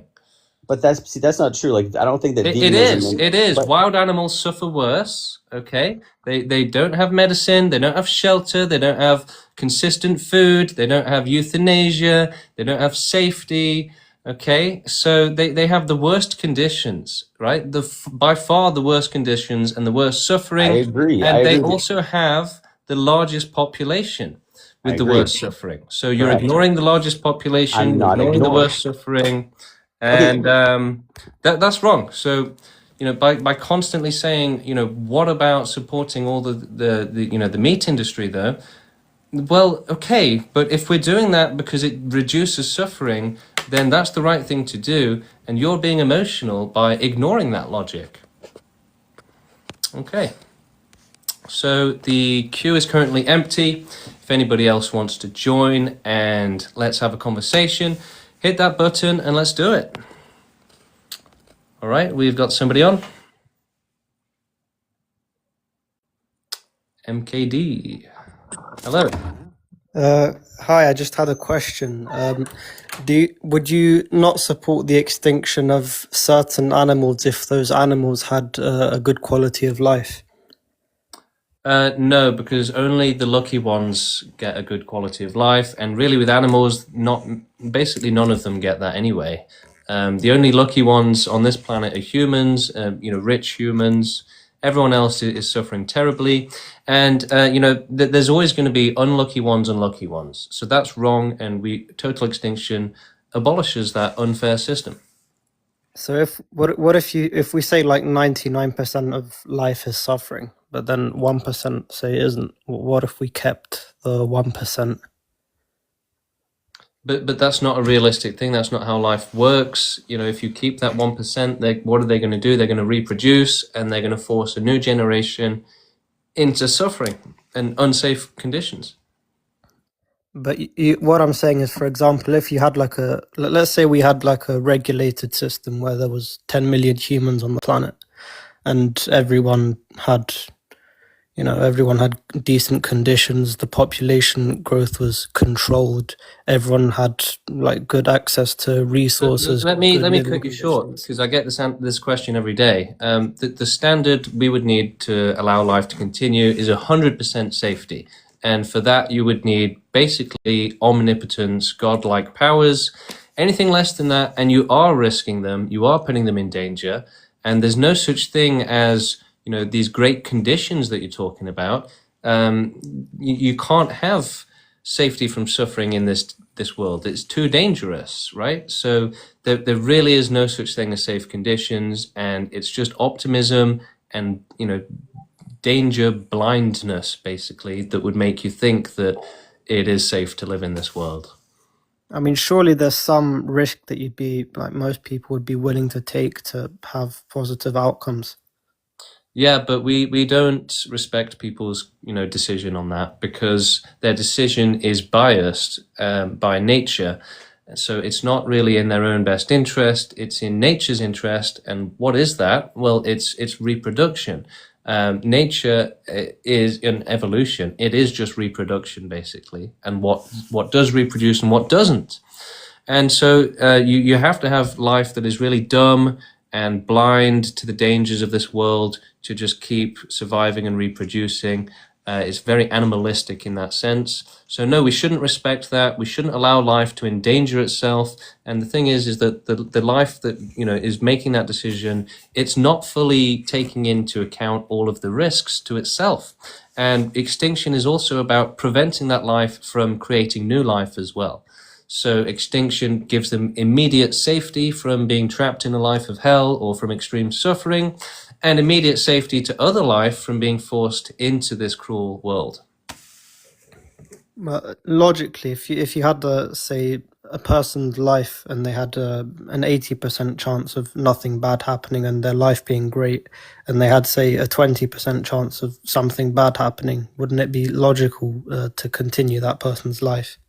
No, because the value of that life continuing is zero in comparison to the safety, basically. So safety is infinitely more valuable than anything else. If you compromise on safety, then you're putting children in danger, basically. You're putting life into extreme danger.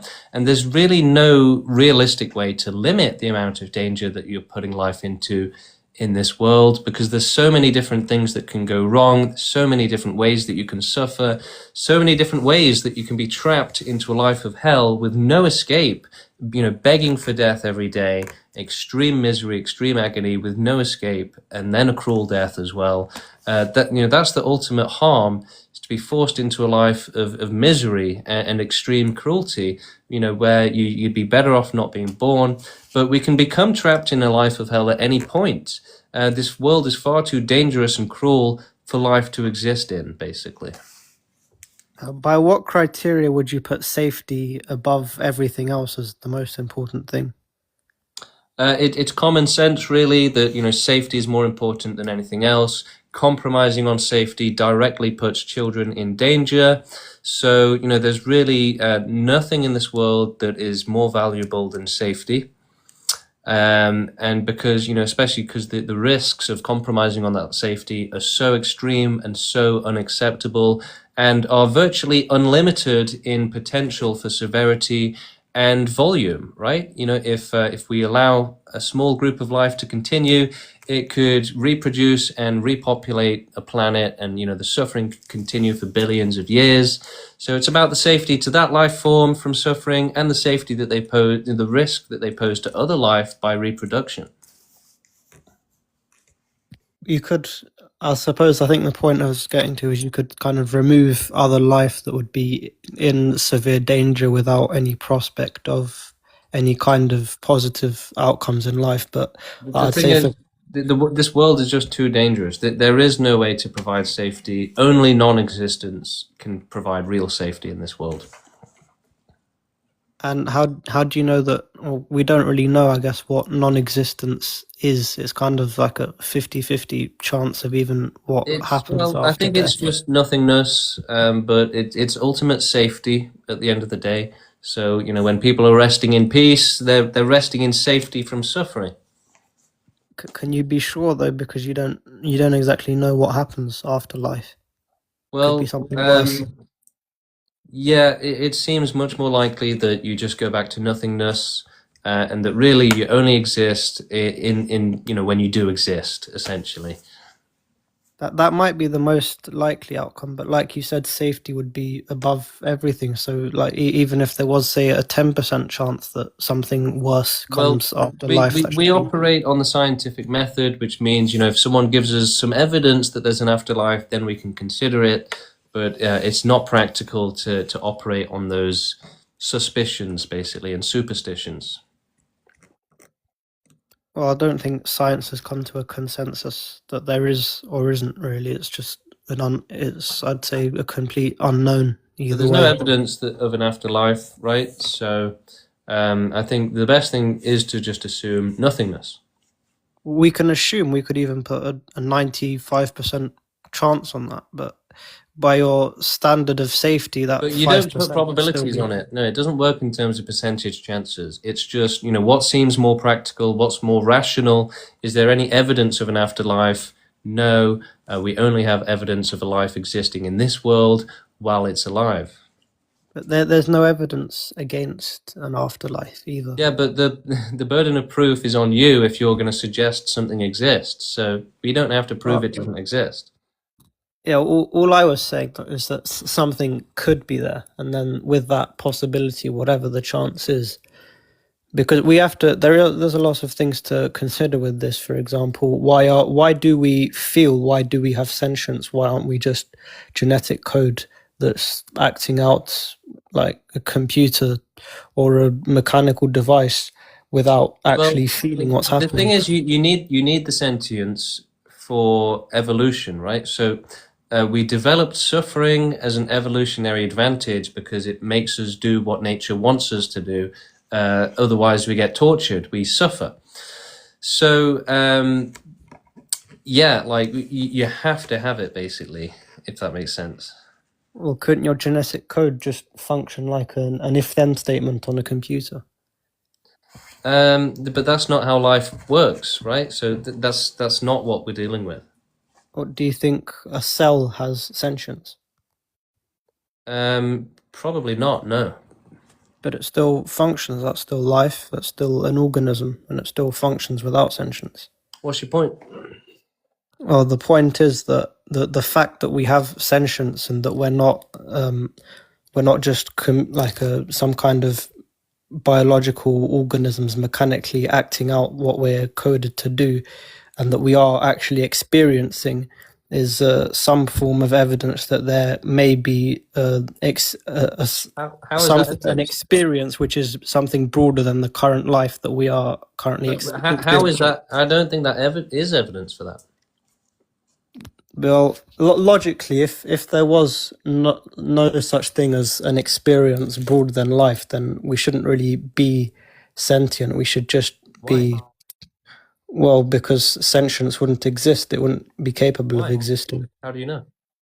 Well, how could you experience something if how would it... Sentience comes about when life develops. So you have a planet with no life. Life develops, and that the collective of those cells of the consciousness, the brain, the sensations. That's what forms sentience, basically. So when that life dies, the sentience goes with it. So when you press enter on a computer, that's not sentience. But when your pain receptor presses a hot surface, when a computer dies, the computer's gone, right? And it's the same with life. No, but that's the difference between us and a computer. Would be that when you press enter on a computer, that is a function. That is something that's like being pressed, and then that's causing a chain reaction to do that. But that's not a reaction that's being experienced. Whereas you touching a hot surface, that is something that is being experienced, which is fundamentally different than what the computer's going through. Yeah. I get what you're saying, but we're getting really off topic here, so I'm just going to move on to another guest. Yeah. Hello, how's it going? Yeah, hello. Hi, how's it going? Yeah, no, I just, I used to be an anti-natalist, which is a bit different, slightly different position, but then I sort of didn't take it anymore because I was like, well, it's a non sequitur. Because if you're saying that you're going to benefit like moral agents by just eliminating all moral agents, then you no longer have anyone to benefit from the consequences. So it's not a net gain. You don't need anyone to benefit. Why not? But then what's the point? What do you mean, of why doing not? it? What do you mean, why not? Because there would no longer be a net gain in order, like it would no longer be an ethical act. Why would there be no net gain? Because there's nobody to benefit. It's a non You don't need anyone to exist in order for them to benefit. Okay, nobody has to exist in order for them to benefit. Yeah, they can exist as potential. I don't even know what that means. Exist as potential? Yeah. So, if I could say I'm going to have a child and I'm going to put them in a dungeon, right? They exist as potential. And if I'm going ahead and, going to do that plan and somebody stops me, right, then they're protecting that child and preventing them from existing. But ultimately, it's for their own interest, right? It's for their good. So you're saying you're protecting them from potential harm. Yeah.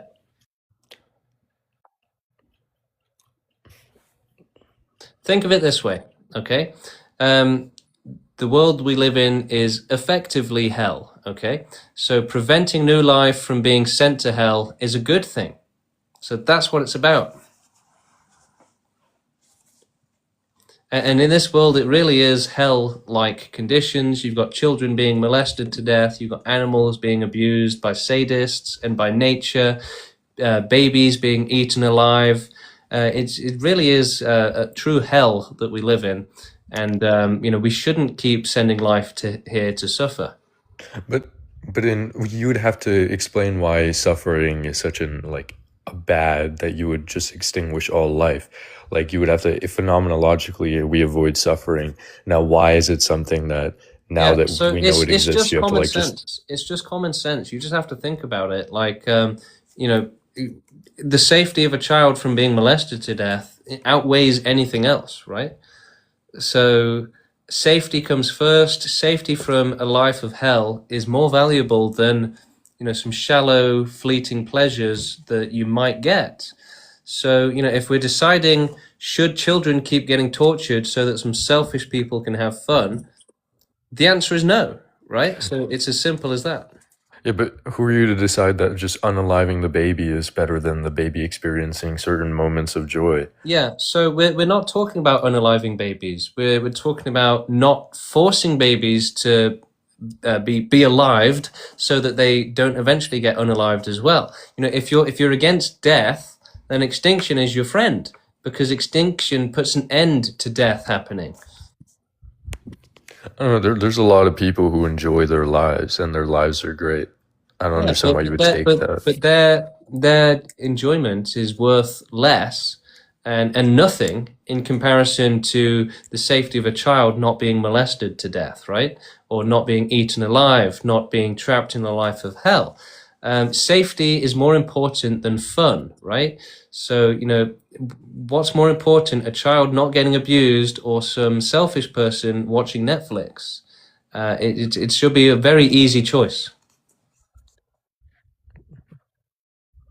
But that's the world we live in, though, where we're saying children should be forced to suffer, children should be tortured to death, so that some others can have some selfish pleasure at their expense. So that's a form of oppression. But you're basically saying non-existence is preferable without consent. Like you're not even taking, you're just making a moral decision for every human being. Someone's got to do it, right? So yeah, non-existence is safer, and we should work towards a world where there's no life and no possibility of life, because then there's no possibility of suffering. Yeah, I don't even. You wouldn't even be able to do this, like in Well, you don't know. practice. You don't know. And no, I'm pretty sure. No, you would have to.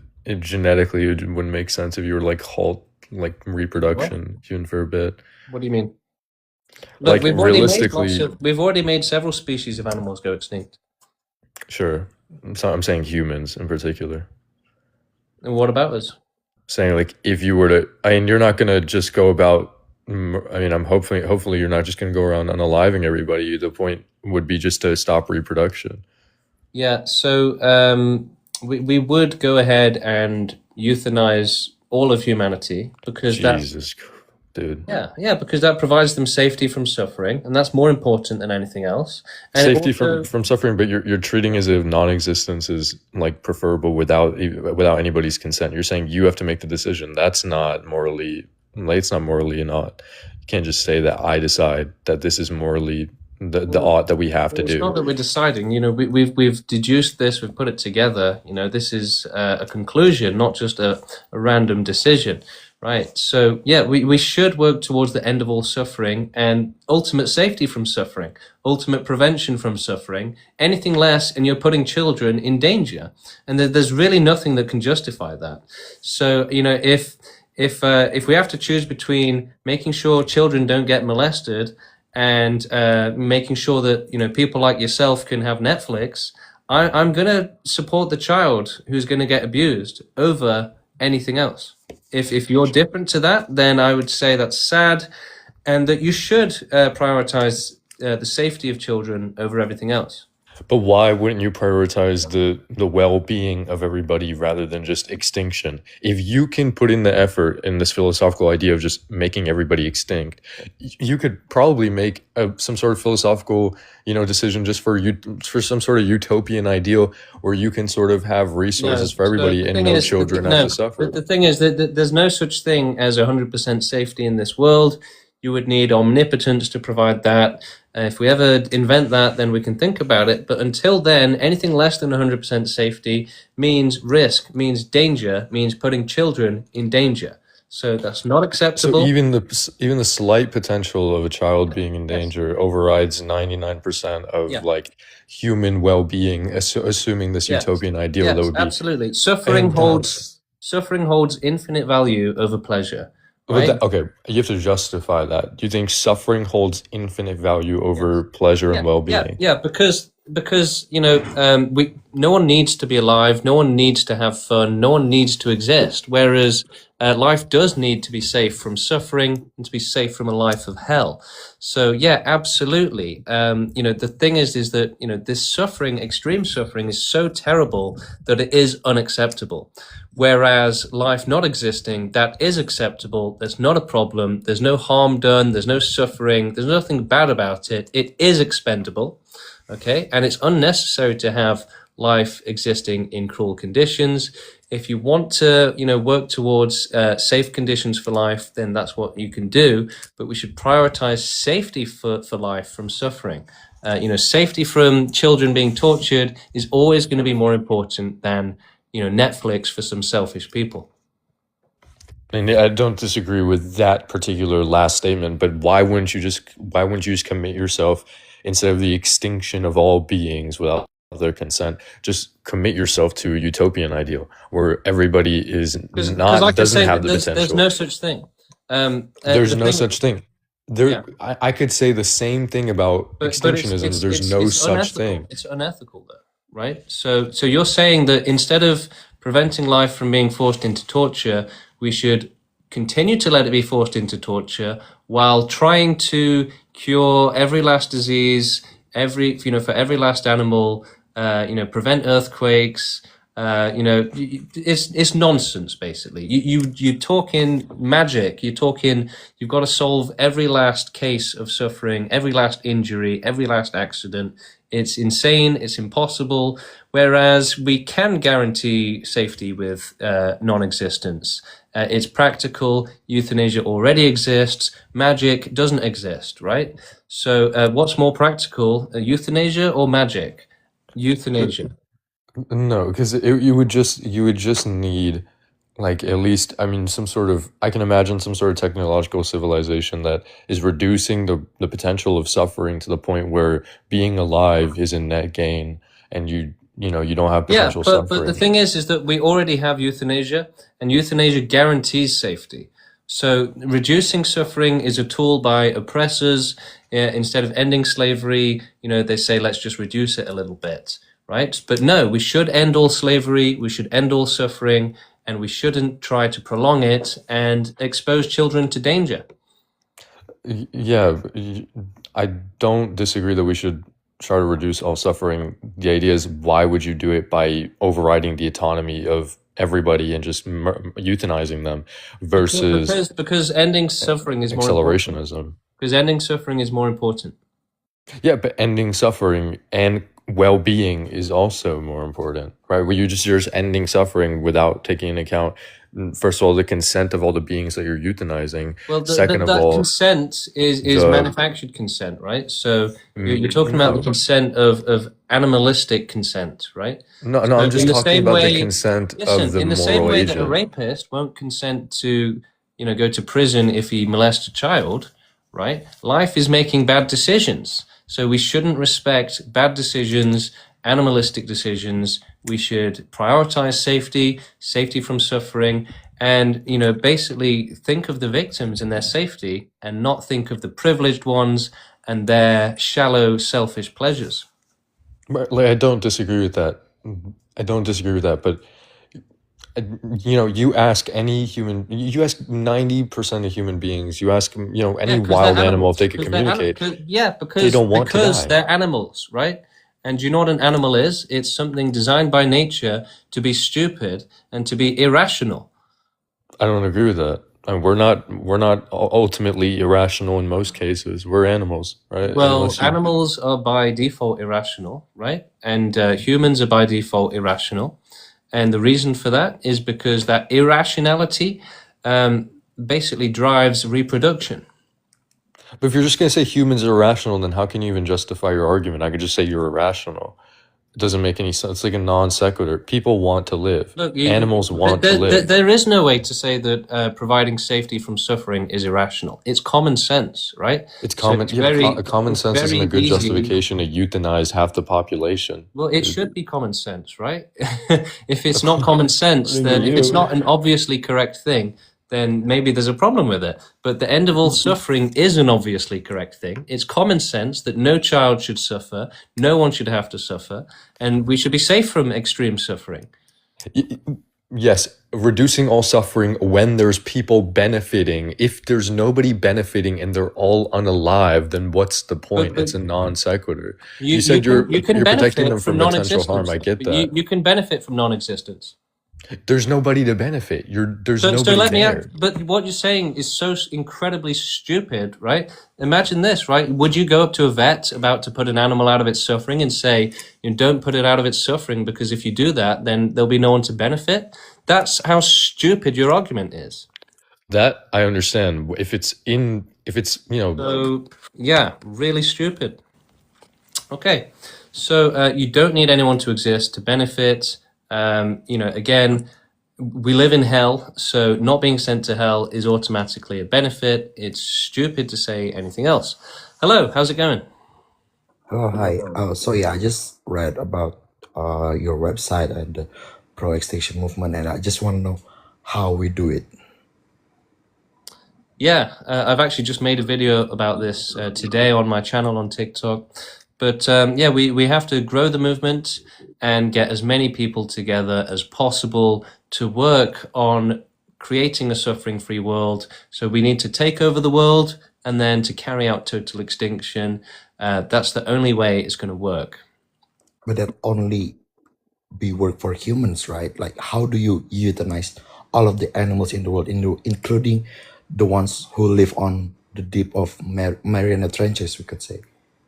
How do you do it? Science. But it's still theoretical, right? I mean, you No. said in your website that vacuum decay could work, but it's a theoretical. It's not proven, right? Right, but euthanasia already exists. Yeah, I know. Euthanasia already exists. It could work on humans, but how do we work? They could work on animals. We already use euthanasia on animals, so that's something we've been doing for a long time. How about animals on the deep oceans? Well, yeah. Like I mean, all we have to find a way, right? all the small creatures Well, that yeah, we we can have to even find a see way. them. When there's a will that look, we have billions of years to do it. Okay, so we have all the time in the world. Okay, but what if it's only human? Well, no, You get what I'm humans should saying? go extinct last. You know, humans have to cause extinction for other life, which can't do it for itself, and then do it for itself. Oh, okay, I see. So animals should unlife first and then human go last to Yeah, ensure it's that not the just process about that. It's happens. more about preventing life from existing. But do you think it's rational? Yeah. Like, is it how do you think it's possible? Possible. Mm-hmm. Science and technology. But not in our lifetimes, right? It wouldn't be impossible in our lifetimes. You don't know. I mean, technology is advancing exponentially. It's very fast. So maybe. Because I'm really interested in learning, and I think that makes total sense. This whole pro-extinction movement, but I just don't see how is it rational, and I really want to see by myself when will it work. You get what I'm saying? Yeah, well, watch some of my videos, learn more about us. I've been talking all about, I've been making videos today about how it's possible and what we can do. So go and watch my videos and yeah, join the movement, join our Discord, join our WhatsApp and get involved. Interesting. Okay, so yeah, I mean, I just found out about your account like literally an hour ago, I think. Right. Okay. And yeah, maybe I could try to learn more about this Yeah, idea. I've made lots of videos. They're very informational, going really deep into the movement and the philosophy. So yeah, I think you'll learn a lot by watching my videos. Okay, yeah, that's all from me. Thank you for your time. Thank you. And yeah, my videos go into the science of it and the science of the psychology as well. So I've been making lots of videos about the human mind, the human brain, and the psychology and the nature of it, and the nature and the biology of why people are so happy to accept suffering and to create suffering. And that's because that's what nature does. So people have the same brain as nature, right? The exact same forces of nature that create life and force life to evolve to give birth and put life into dangerous conditions. That's it really. It's all about this amazing story of life being forced into cruelty, forced to be cruel, forced to put others into cruelty, and then eventually you have humanity rising out of that, starting to evolve out of that animalistic nature, starting to evolve out of being accepting of suffering and suffering enabling, and becoming our final form, which is to be as against suffering as possible and to provide as much safety from suffering for other life as we can. To be heroes, basically, to be empathetic, to be looking out for life and doing the best for it. That's what we should do as a species. We should be the best that we can. We should be the most moral that we can. We should be, the good guys. Right? So that means preventing children from being tortured. It means preventing life from being forced to exist in cruel conditions. That's the best thing we can do, is prevent the ultimate harm, prevent the ultimate cruelty of being forced into an unsafe world like this one, where children end up getting tortured to death, horrifically tortured, trapped in lives of hell. So preventing that ultimate harm is the ultimate good, and that's what we should do. It's more important than just having fun and ignoring the sufferers. All right, let's go. Hello, how's it going? I have one more question. I was the guy Oh yeah. before. So how do you guarantee that? Okay, let's say that this all works. Everyone agrees to pro-extinction, and then all animals are euthanized, and okay, it happens. How do you guarantee that no life would ever evolve again or exist again in the first place? Well, it's hard to guarantee anything in this life, really, but we should just do our best and try. Because at one point, life just starts to exist out of nowhere, right? That's why we exist. We just happen to be there without our consent. So, Yeah, so I mean, we support, doing the most fascinating things possible, right? Finding out how life comes to exist. That's what our movement supports. Doing this amazing science and developing technology to prevent life from being forced into these cruel conditions. So, this really is kind of the purpose for humanity. It's to help other life, to prevent suffering, and to explore all of these amazing scientifical topics so that we can use it to be against suffering. but all of this movement would be a lost cause if life starts to happen again naturally. Right, but we should try and prevent that from happening.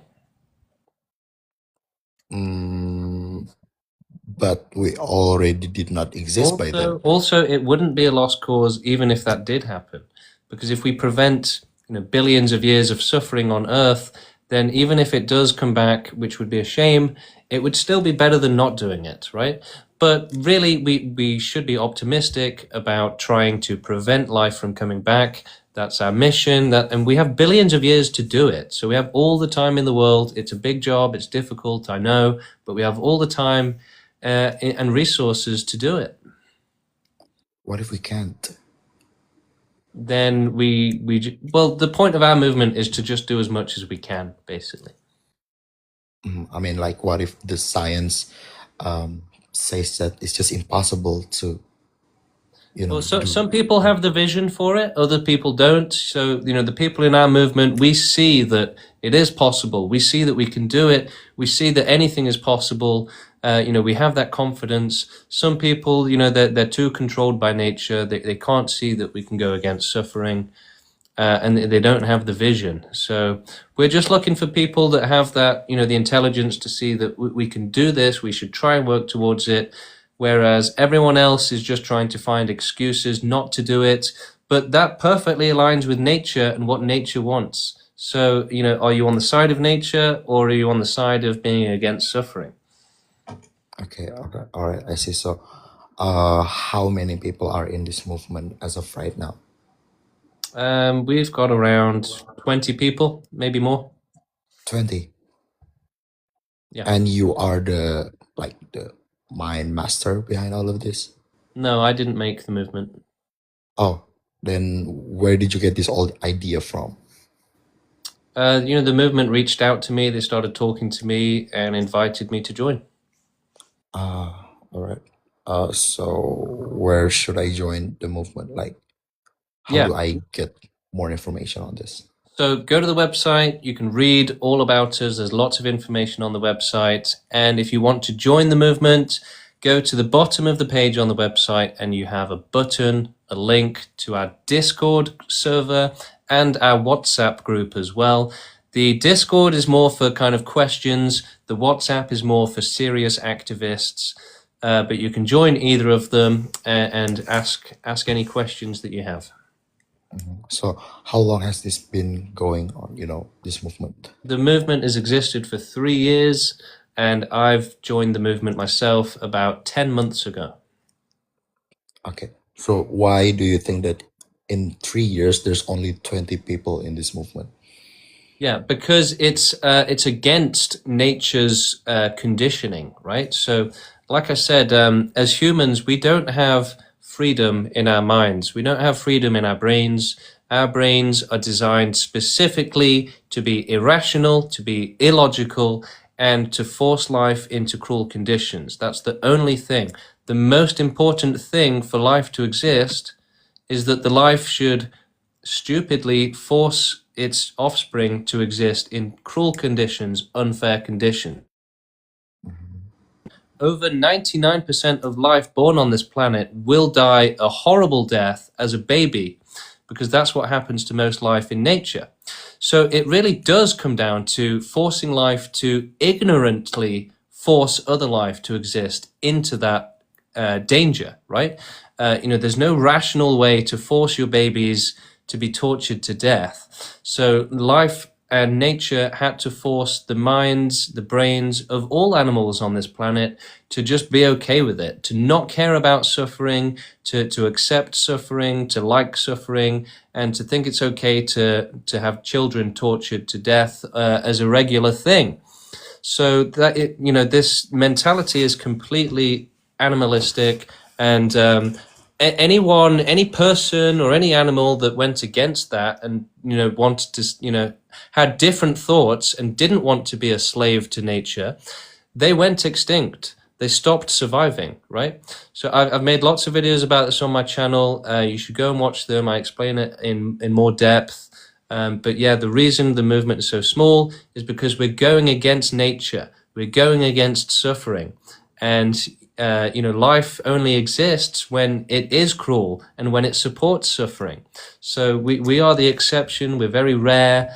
But I think it's now that conditions for humans have gotten better. We've got technology, we've got computers. So we're focusing less on our problems like we did in the past when we had illnesses, we had no medicine, right? So now we've got time to think about smarter things, to think about better things, think about things other than ourselves, think about what's the right thing for others. And that's why the movement is starting at this time.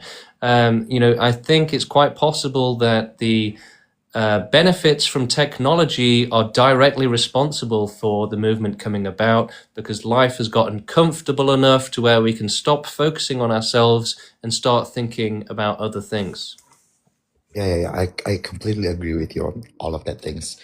But at this point, it's just irrational, to grow this movement, because I completely agree with you that so many people would not agree with this kind of movement, right?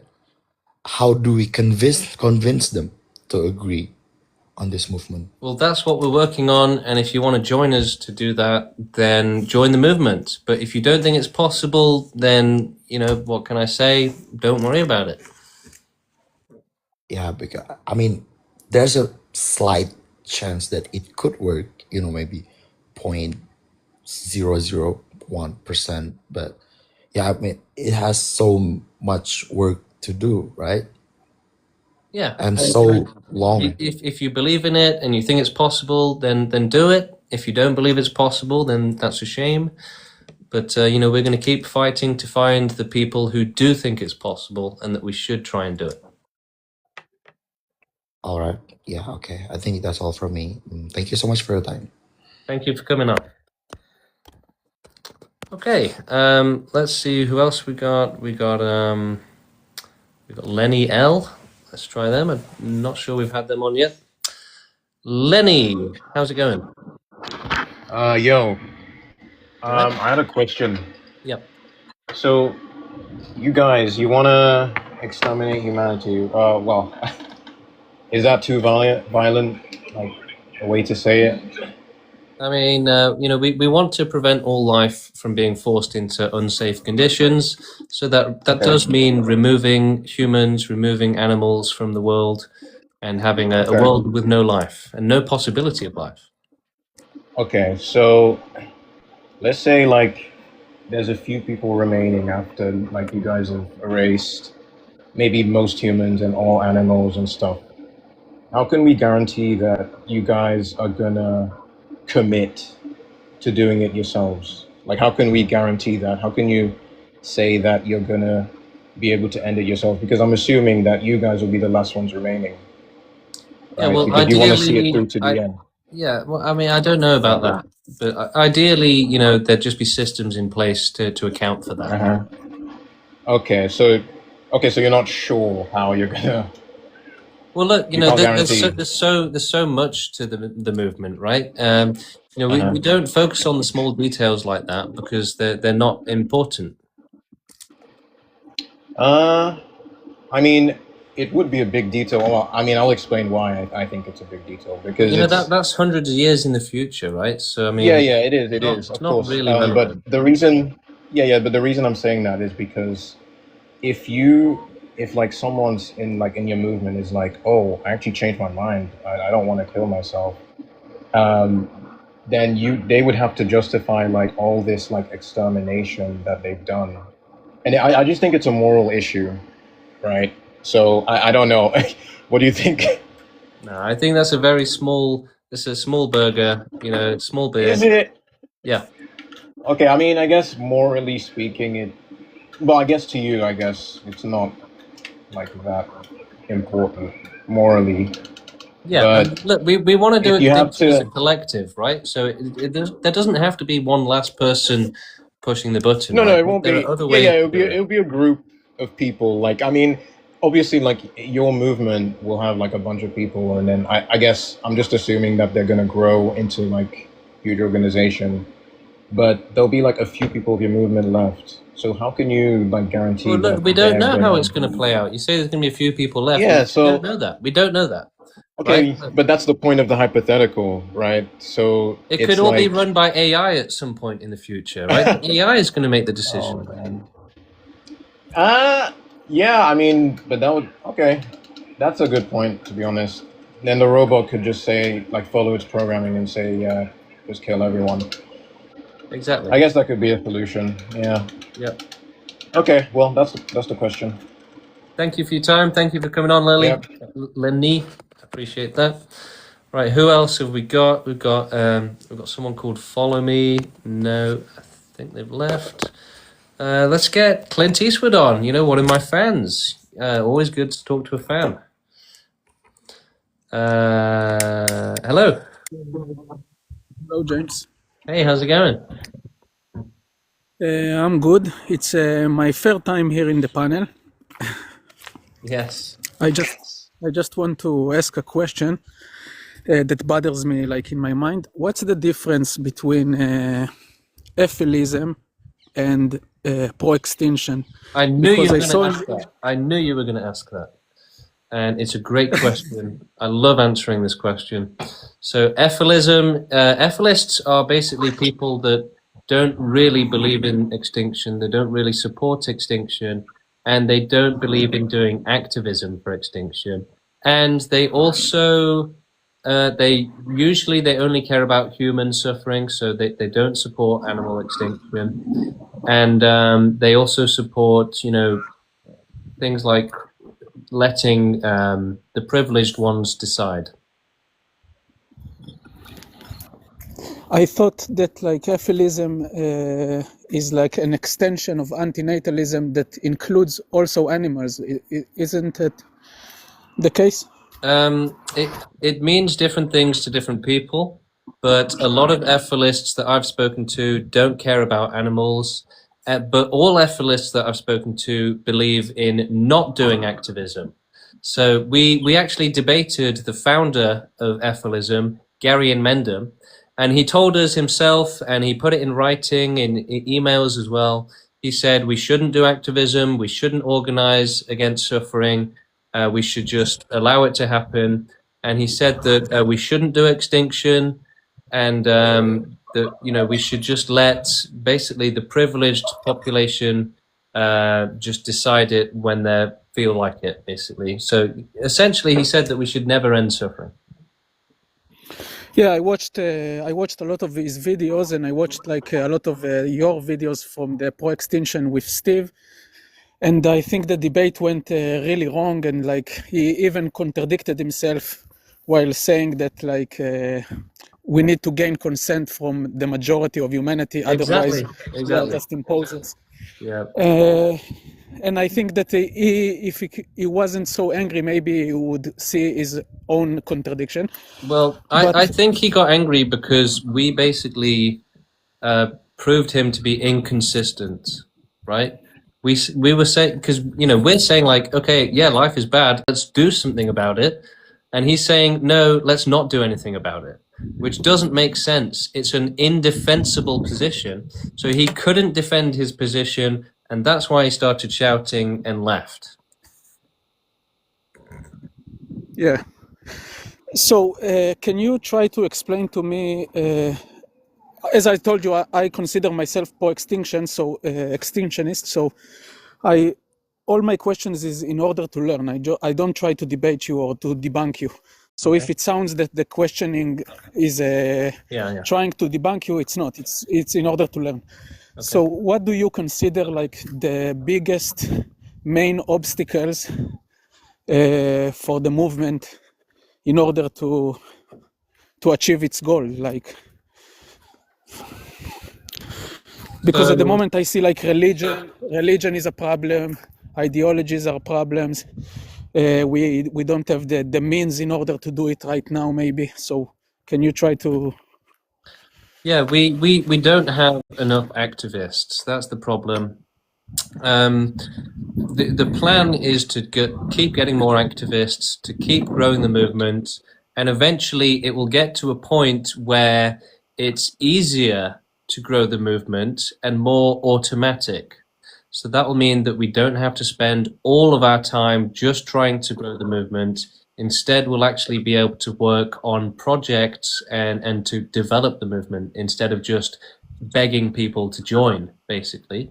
So once we've got a more automatic setup and, people are sort of just joining by themselves instead of us having to explain everything to them all the time, then we can start working on bigger things and we'll be able to do a lot more.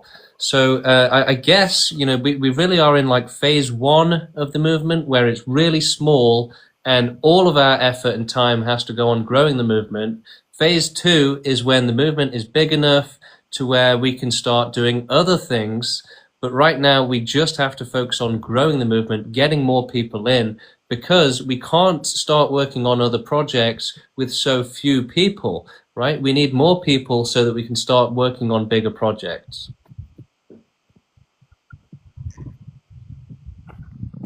Yeah.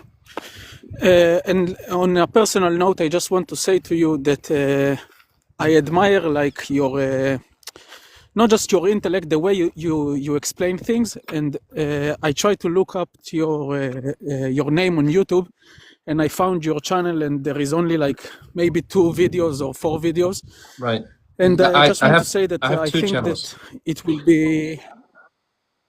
You have 2 channels. So I just wanted to say that you explain this this ideology very good, and I wish for you to do more videos on YouTube, because the other channel with Steve, as much as I love Steve, doesn't explain it very well as you are, and is a little bit more aggressive in his way of talking. So yeah, I just want to check out my other YouTube channel. What's the name of the other channel?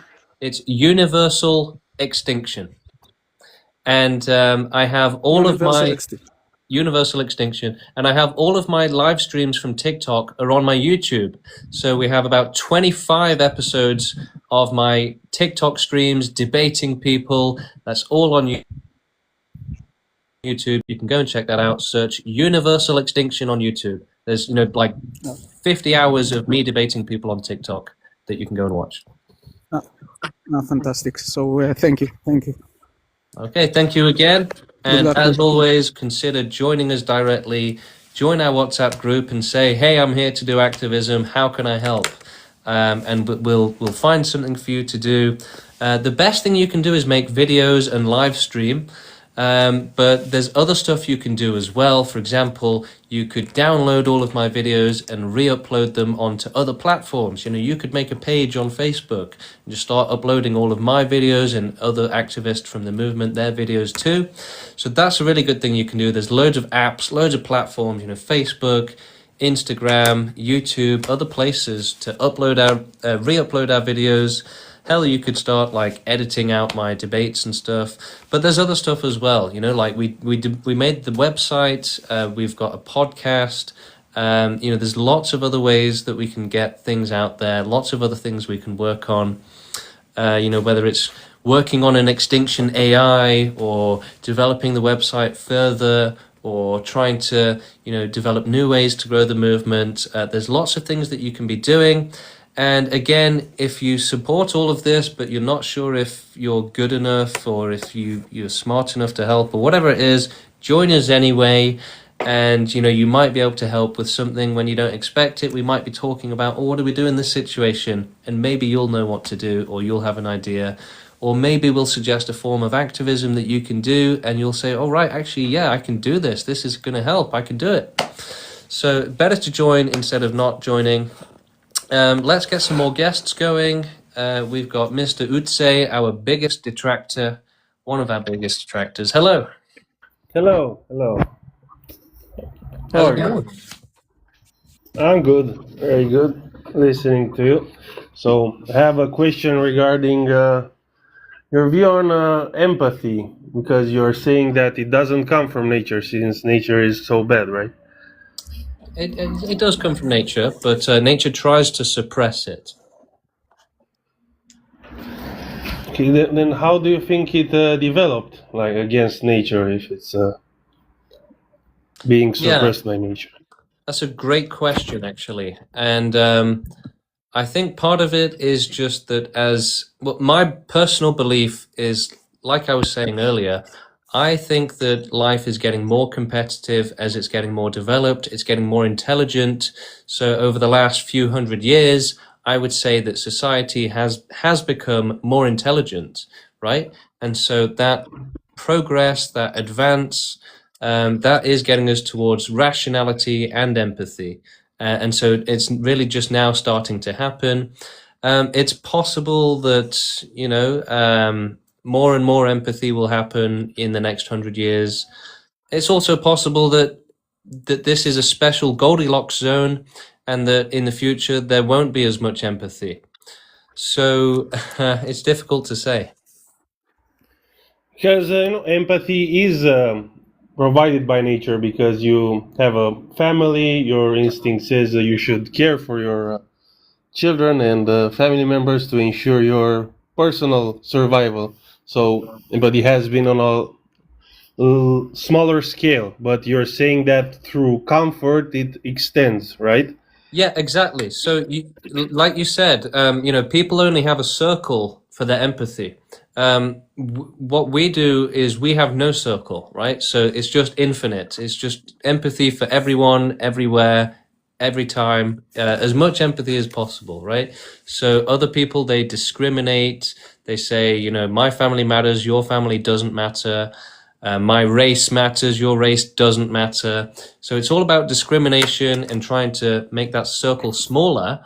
But that creates division, it creates war, conflict. We should be living in a world where we're all on the same page, we're all united, and we're all working towards a fair world. But that's not what we've got. Nature thrives on chaos, aggression, discrimination, and war. Nature thrives on stupidity, basically, because again, you have to be stupid to have children knowing that they're going to be tortured to death, right? So nature had to make life so stupid that it would support child abuse, basically. Okay, I get it. We're going with the empathy. And my second question is, from a materialistic perspective of the universe, why would you give meaning to suffering? Why not framing it as just biochemical noise? Some random atoms happening somewhere. Why would you give meaning to the suffering? Well, that's empathy, right? Empathy is to care about others, right? So that's what it's about. And yes, it is. Maybe it is biological, but I would also say that it's the whole picture, and that a normal brain, a normal mind, would have empathy and would by default care about others. Whereas again, it takes suppression of that to create life, right? To force life into cruel conditions. So you have to warp life into something evil to make it create more life. But if you care about life, if you're one of the few, the exceptions who care about others, then you'll see them suffering and you'll feel bad and you'll want to do something about it. So you're saying some people, the extinctionists, have a more sensible view to the suffering of others, like a personal preference that there should be none, right? And most people are not that way. Yeah, but even if you consider it just as a personal preference, that doesn't matter, right? That's fine. Then we'll just gather together the people who have the personal preference that no child should suffer. Okay. And saying that it's okay to make some suffer now so that more won't suffer. Why is it important that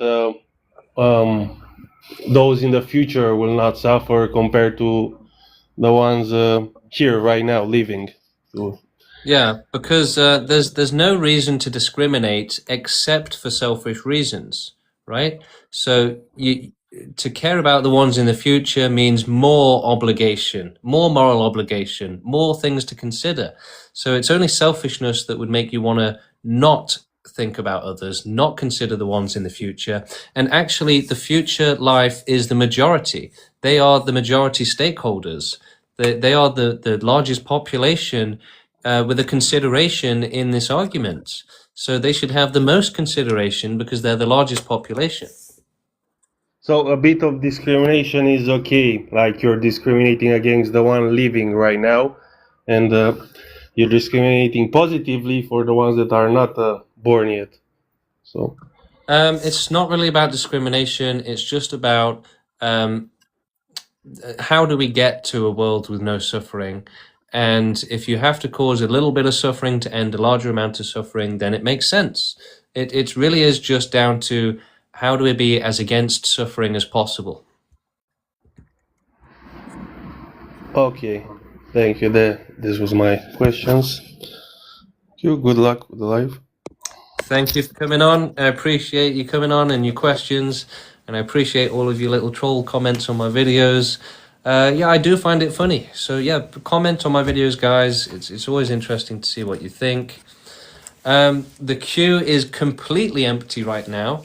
So if anybody else wants to come on, now's the time. You've got this button right here for a reason. Even if you just want to come on and say, you know what, I like all of this, I support it. Yeah, do it. Why not? Make your voice heard. But if you got any questions, if you disagree with it, if you think it's a psyop, request and let's hear it. Why the hell not?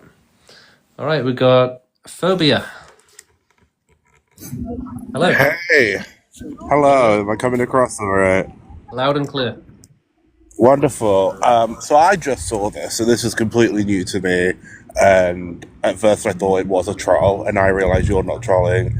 I'm not trolling either. I mean, I'm genuinely trying to make sense of this. And one of the things you said was that I posted it in the comments that you were saying that the whole point of this movement was that you would continue to find more precise and more ways to achieve this goal, and you did allude to looking into that outside of Earth itself. Yeah. Is that a fair assessment of what you Yeah. believe so far? So how does that end necessarily? Because this, at the moment, what's going across to me is just a completely nonsensical view in terms of we're going to keep going and going, because what if there's life outside of this galaxy, the universe, the multiverse even? It just doesn't make sense to me how you could even take this on as a belief system when there's really no where the end goal is so infinite and inachievable to me. Yeah, I don't think the end goal being infinite is a problem, to be honest. It really is just, we should do as much as we can to provide safety from suffering. And, the ultimate goal of it being the universe, that doesn't really matter compared to the more achievable goals, which we can do in the meantime, such as animal extinction on Earth and trying to see if we can provide extinction for other planets. So the end goal would just be doing as much as we can. And if it's rational to say there's no more that we can do, it's impossible, then that would be the end point. But we should just do as much as we rationally can to provide safety for all. Okay. So what does that look like for you then, in terms of when would you call it? Would that be every living thing on Earth dies, essentially? So we want animal extinction on Earth. We need to remove our dependency on animals as well to make that possible. Then we should, well, at the same time, we can be researching cosmic extinction, as we call it, which means researching how life develops, how it can develop, and how we can prevent it developing. A lot of that might involve blotting out suns for planets to deny them the energy that life would use to develop. So that's one possibility. I'm not saying that it will involve blotting out suns, but that's just an idea. But we need to find, to do the science to get these answers. And yeah, so we should do just as much as possible in a rational way. The ideal would be no life existing anywhere and no possibility of life existing anywhere. That would be the ideal thing, so we should just get as close to that as we can, if not achieving it. Okay, can I ask you a question? How do you think life began in the first place in terms of this, where we are right now? Yeah, so the movement's been doing research on how life develops, how it comes to exist, and the most likely understanding, which also supports the probability of life being very common among the universe, is that life develops as a way to displace energy, essentially. So the rays from the sun landing on the planet, the surface of the planet essentially has to use patterns in order to disperse that energy. And those patterns can become very complex and incredibly intelligent almost. But it's also possible that life develops as part of this because life is actually more efficient at dispersing energy than inorganic matter is. So in terms of displacing energy, that's a massive environmental pressure, which essentially, a pressure on life existing. Okay. See, because you say that, and I'm trying to be it mostly just feels like you're, and I'm gonna be honest, it feels like you're an anti-natalist who got really into science fiction. That's kind of what I'm getting from this almost, because none of this actually seems possible in the long run. And whilst I can appreciate some parts of antinatalism, But when you say it's not and possible, stuff like that, we have billions of years to carry out animal extinction. We already do euthanasia. We control massive animal populations. So the idea that we couldn't make a few animals extinct given a few billion years, I don't see how that's unrealistic. well, we're already doing that with the way the world's going in its own right, but also it's amusing We're not already to doing me. that. We're not already doing that. Animal species are going extinct, due to climate change and stuff like that. It's really just about changing species, So animals aren't going extinct. We're not getting smaller and smaller animal populations. They're just shifting around. That's just resettling almost, if you will. I mean, what about like the dinosaurs and stuff like that? Then, we can talk about that in its own right, in terms of there are species that used to exist that no longer exist, and because of other things that have been happening.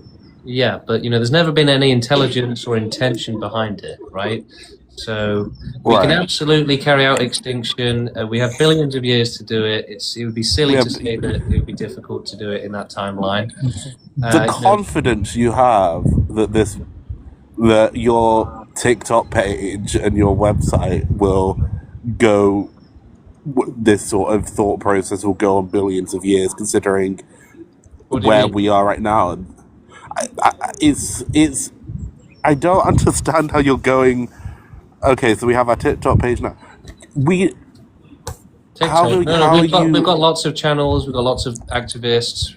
Okay, when did this start? About 3 years ago. Yeah, maybe 4, give me the 3 or 4 years ago. 3 years ago. Okay, and I mean antinatalism as a we're not thing has only antinatalist. been We're not antinatalist. But you are an antinatalist. No, we're actually against antinatalism. How does that work? Because if humanity goes extinct, then we can't make other life go extinct. So antinatalism is discrimination against animals, and it unfairly prioritizes human suffering. So, so, okay. So you'd like So have humanity a should go kid. extinct last after we've made other life extinct. Well, that's also just putting humanity above other animals. That's the same No, thing. You just no, it's not. No. okay. Explain that then. Well, it's the if the goal is to end all suffering, then you have to do it in a practical way, right? Right, and so I genuinely don't. It's hard to debate you in the sense that I don't understand anything you're saying. I do.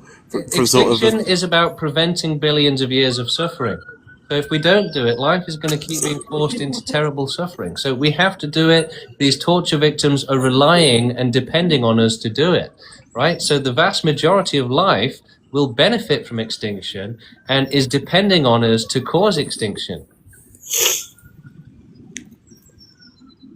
us, and by meaning us, you mean the movement. You know, I didn't create this movement. I was just invited into it a year ago. I'm one activist of many, and people from all around the globe are agreeing to help us cause total extinction and are signing up and joining the movement. right? But like, you'd have a kid. Yeah. Okay, and you do that with the knowledge of that existence being suffering. Yeah. Necessarily. Yeah. Well, yeah. The thing is, like, if you don't take action to achieve the end of all suffering, then you're supporting suffering continuing. Okay. Yeah.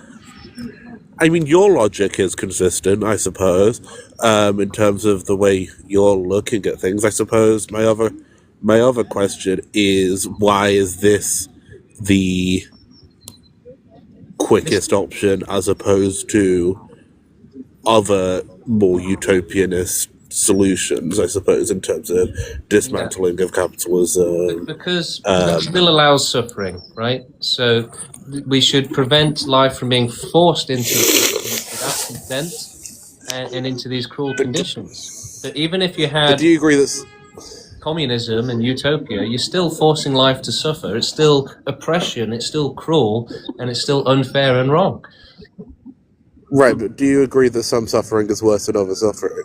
Yeah. Okay, and do you agree that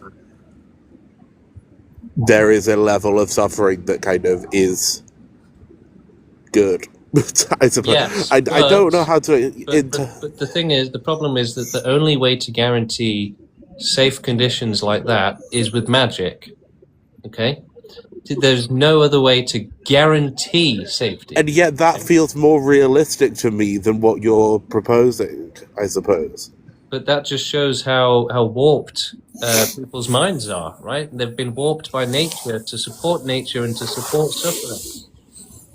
So nature is suffering, and nature makes people support it, right? Which means supporting cruelty, supporting suffering. There's no other way to get life to exist without making it evil and support child abuse, basically. So we have to break out of that animalistic, cruel mentality. And I think we do agree there in that sense of, but I feel like that's almost, I guess I have more hope than you in a sense. Look, people find the idea of non-existence scary, and that's understandable. But you know, what's much scarier is being forced into a life of hell and, you know, inescapable misery where you're begging for death and it still doesn't come, right? And that's happening to far too many life forms on this planet every single day, and nobody thinks about them, nobody cares about them. They are the worst sufferers, and yet they are the most ignored sufferers, because people are coping by ignoring these sufferers and saying, no, life is good, we shouldn't do anything about it, we should just keep selfishly surviving and reproducing no matter who gets hurt. But again, that's nature's position. It's an unintelligent and cruel position, yet people are parroting it perfectly because they've evolved to do that. If people went against the cruelty of nature, then they just got bred out of existence. So by definition and by default, life has to be cruel, life has to be evil to exist. And any other planet would probably have a similar story, where, you know, it's going to have lots of cruelty, lots of suffering, and if there ever develop intelligent life, it's going to be bigoted, it's going to be unintelligent, really, it's going to be cruel and aggressive, and they're going to be oppressors, basically. They're going to have slaves, they're going to support suffering continuing until eventually they start evolving out to that, because that evil, suffering, enabling mentality is intrinsic to life existing. So I don't think you can find life that exists without that evil mentality, if that makes sense. So yeah, it makes sense that you know, you find it hard to understand, but that's because nature has done that to you, and nature does horrible things. So again, I appreciate you can't understand it fully, but maybe read about it on our website, maybe watch some of my videos. I don't know what else to suggest. We actually don't expect most people to understand it or to join the movement. And that's our biggest problem, is that the only people who will join our movement are a tiny minority of genetic anomalies, basically, a tiny group of humans who have evolved out of the suffering enabling mentality and have realized that suffering is wrong, child abuse is wrong, and we should prevent life from being forced into cruelty. Okay, thank you so much for answering my questions. I might hop on to another live in the future, but thank you very much. I can see the chat is wanting a new guest, so I will respect their wishing. Thank you very much. Thank you for coming on. As always, consider joining our Discord. The link is at the bottom of our website. You can come and chat to me and the rest of the team 24/7 if you have any questions. Let's get somebody else on. Let's have a look. We've got somebody called Sime. Hello, how's it going? Yeah, it's going good. Would you say the same in retrospect to your beliefs, or is it never going good? Ooh, well, yeah, I guess it's relative, right? Okay, so I've got a question on the fundamentals of your sort of ideology and what you believe in. How come you don't give all your possessions away and your financial assets? Well, we still need to have, you know, lives so that we can support the movement, basically. You know, if I became homeless, I wouldn't be able to do much activism. But would the activism also work in the same way, in the sense that you don't believe that, you know, life should be something that's happening because it involves suffering? So then why not donate your possessions to someone else to help their suffering? Or would it be better to unalive them? We're doing peaceful activism to grow the movement, right? What we're trying to do is get more people together to create an organization of people against suffering. So, you know, donating to a cancer charity or giving my clothes away does nothing to end all suffering, right? It just actually prolongs suffering. So essentially you want to cause the most amount of suffering possible to end it? No, not at all. We don't want to cause suffering. We just want to end suffering. Okay, but the way that you would eventually like to go around ending suffering is the end of anything. Yeah.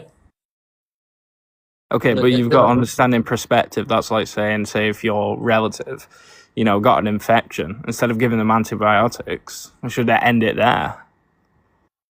Would you agree with that? It has to be in context. So within context and looking at the bigger picture and all suffering, the more humans that exist right now, the better, because it prevents more animals from suffering and existing. You know, by having a house, you're preventing animals from existing.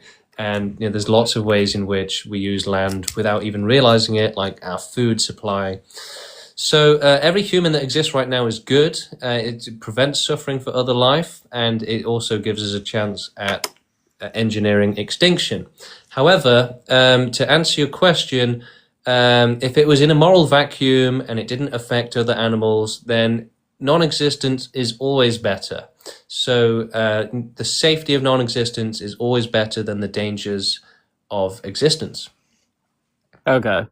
Well, you sort of like, I can appreciate, not in the way that I'd ever sort of align with your thoughts, but I will say it's quite impressive that you've sort of have this ideology. It's like nihilism, but with the way that you want to make decisions for other people without their input. But that's the way the world has always worked. There's never I been. mean, you could say that, but like never been a it's kind of system like like that. okay, so for example, you say that the more humans around, the better, because it means that less animals suffer. Is that what you're saying? Yes. Okay, but would you not say that there'd be a higher need for animals to be birthed to support food? So more animals would be birthed to support the ongoing need for food. So that would cause more suffering, not less. Ironically, that actually does cause less suffering because animal farming actually takes up so much land, and so much land is used to farm the crops to feed the livestock, that all of that land usage actually prevents wild animals suffering because it denies them land, denies them habitat. So this is just some like in no disrespect to yourself, but it's some weird trickle down effect, like some butterfly effect arrangement. It's as simple as saying we should end all suffering. How do we do it? And that's it. That's everything else. Okay, so by your metric, what is suffering? Is suffering only something that It's like an concerns experience that you living wanna avoid. organisms? Is it only living organisms? Well, organisms that haven't been born yet, they can suffer in the future, if that makes sense. Okay, so it only accounts for living life in the sense of animals, or does it also branch out to plants? Yeah. So we want total animal extinction on Earth. We want total plant extinction. No life whatsoever, nothing. Because plants could evolve into life that can suffer. Then we should do universe-wide extinction, try and work towards a universe with no life and no possibility of life, because that means no possibility of suffering. And that's the most important thing. But, I mean, so say it was possible for there to be no suffering, and you had the ultimatum between you could, get rid of anything that's living, right, to align with your ideology, or there was a way to do it where it involved people still being alive and zero suffering. Which one would you still pick? Yeah, I mean, if we could engineer heaven, but that's what you would need to do. You would need magic, basically, to provide 100% safety for any life, right? This world is so dangerous, so vast, so complex, that to truly provide a 100% guarantee of safety and a good life, you would basically need magic to do that. Whereas we can already provide 100% safety with euthanasia. So instead of turning every last ant into the Hulk, making them immortal, making them immune to every disease, making them immune to everything, right? We can just euthanize them. It's so much faster and more practical. And okay, so I've got a question though. But so you accept though, say if your end goal was achieved, it's essentially pointless. Why? In the way that, because you couldn't eradicate or unalive or remove every existence of life, it'd be impossible. Why? Okay, do you know about Bo Higgins and his theory?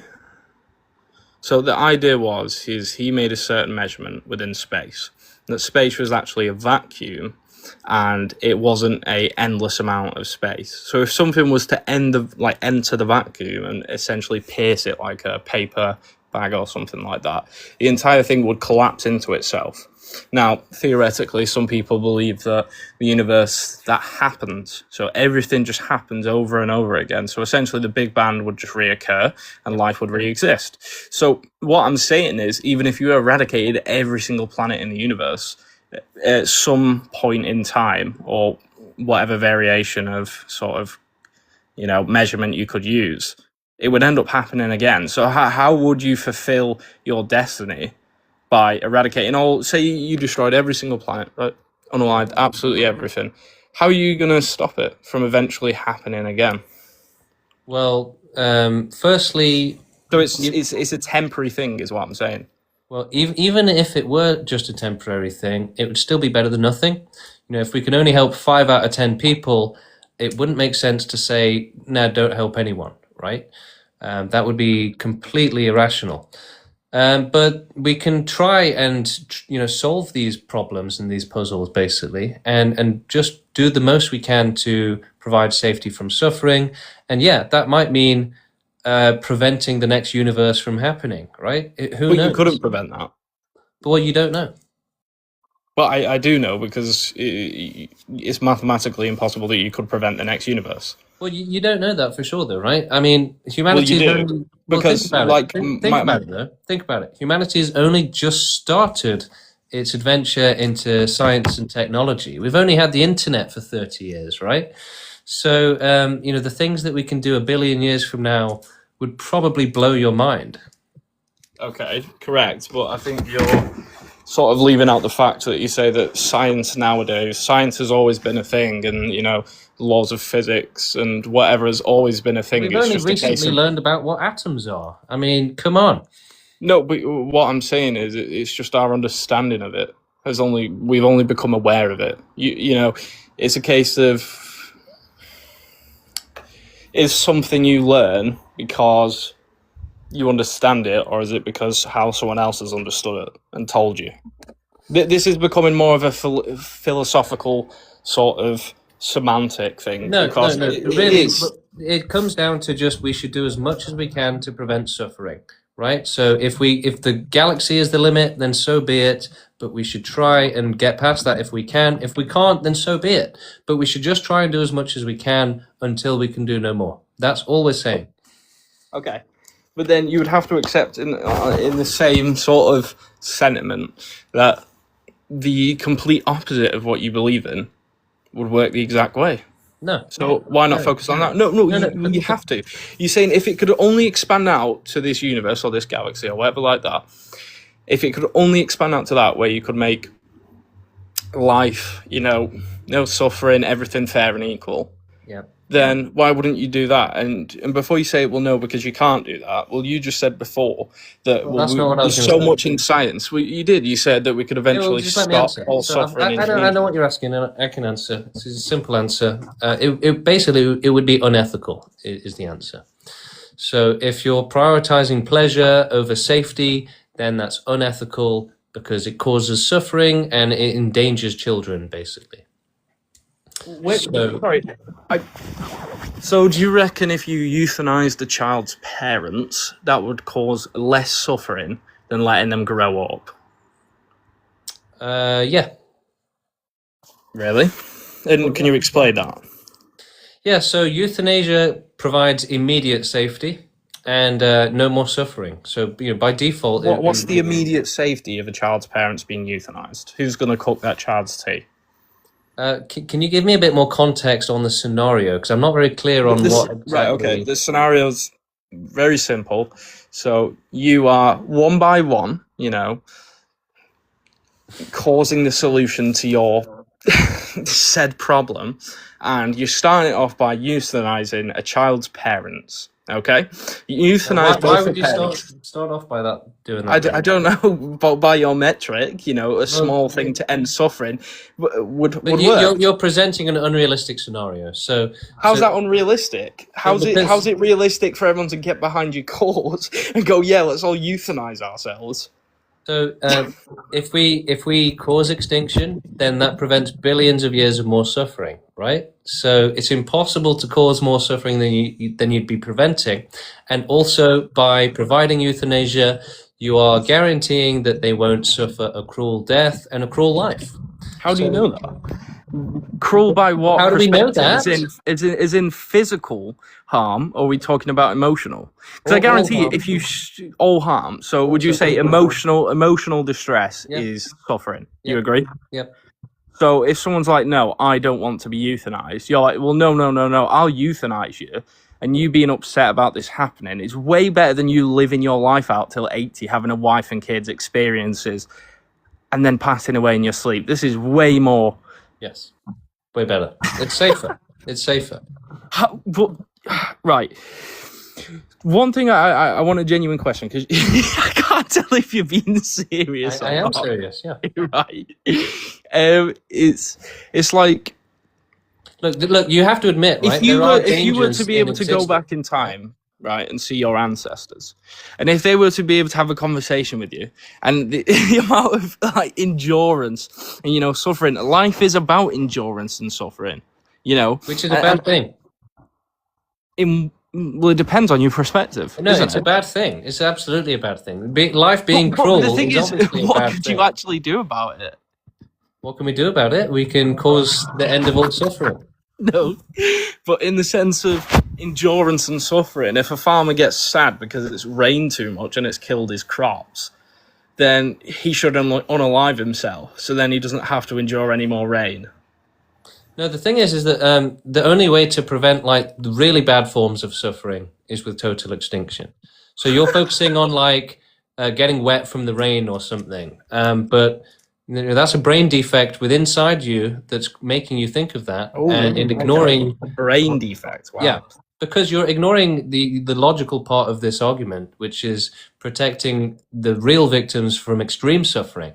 So by And who the giving, real victims are. my point is that by giving a weak example, a straw man, basically, of a farmer getting rained on, you're It was a strawman argument because I honestly find, like, in no disrespect, not see how that's a bad thing, though. Using a straw man is a bad thing, right? So because you can't argue that child abuse is okay, you're arguing that a farmer getting when rained did on. I argue for child You're abuse? arguing that a farmer getting rained on is okay because the reality of this argument is too uncomfortable and difficult for you to actually argue with. So that's why people use straw men.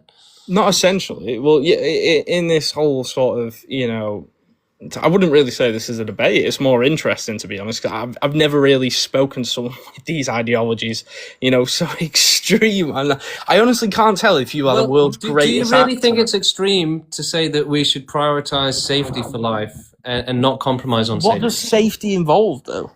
So safety means the total absence of life existing. That means total safety, right? Because within existence, there are extreme dangers. So it's safety from those dangers. Okay, but right, and you could say this is a strawman argument, but I mean it in more of a metaphorical sense. What I'm trying to say to you is that the entire sort of perspective that I have on life personally, which is obviously very different to yours, is endurance and suffering is something that is natural in the way of nature. Now you may I believe agree with that. I don't disagree with that, but I disagree that it's a good thing. Right, but here's the thing. You extend it out to living things, organisms, plants, whatever. But what about like natural sort of processes like erosion or, things like that? What do you do about erosion? How are you going to stop erosion? Because Do you what I'm really saying think is that erosion causes suffering? to the planet, essentially. Do you think you may be reaching a bit now? Do you really think that, though?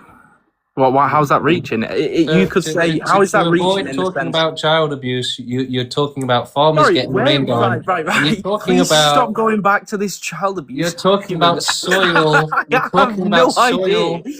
You're talking Where about this is soil coming from. feeling pain, right? Where is child abuse coming from? Right? Can you give me your Where is it point coming on from? Do you not think it exists? Of course it exists. Okay, so it's coming from life. It's coming from existence. Okay, so does abuse only matter when it's children? Because it seems to be your main focus. No, that's just an example. It's an easy example to use. But you keep going back to it. Yeah, it's just an easy example to use. Well, it's an easy example for you to say because it carries a certain emotional weight for someone that's essentially well, defenseless. some people like you need that emotional weight because logic isn't good enough for you. So, but the thing is, you're saying logic isn't good enough for me. But your entire argument is that, okay, well, we can try and do something to a certain extent. We can't go beyond that because none of us would be here. So let's do it to a certain point. Well, what do you mean? What do I mean? You said that if we could only do it to this galaxy and we could unalive everything to end suffering here, then that's good enough. But my point is that you couldn't stop it eternally. So, and your points earlier on was that we're getting so advanced with science and everything around that sort of prospectus. Then why wouldn't you use that in a positive sense? Because it's the exact same opposite. I've got the perfect answer, and that's because it's unrealistic and it's unfair to those who suffer in the meantime, right? So you're saying all of these children being abused, instead of just ending that and putting an end to it, we should wait for magic to be developed. Right, so the children should be abused until magic exists. That's your position, effectively. Well, your position is the exact same thing. No, euthanasia already exists. Okay, but you're saying we should euthanize everyone, but then, what about another planet within our solar system? Yeah, and we should try to end and prevent as much suffering as we can. thank you for coming on. Thank you for your questions. We're going to do maybe one or two more guests, and then I'm going to call it for the day. Hello. Hello. I watch you sometimes, and I'm really interested in what you're doing. But I just have a question. Like you said that humans have to help other animals to go extinct first, right? So, do we have like any idea on how we do that without like really harming them? You know? Yeah. So euthanasia, that's the best way to do it. It provides immediate safety from life and from death. Yeah, but euthanasia is when you voluntarily like murder No, yourself. But no, it's not. can animals do that? No, Oh, what euthanasia it is is? not What it is? voluntary. That's a different thing.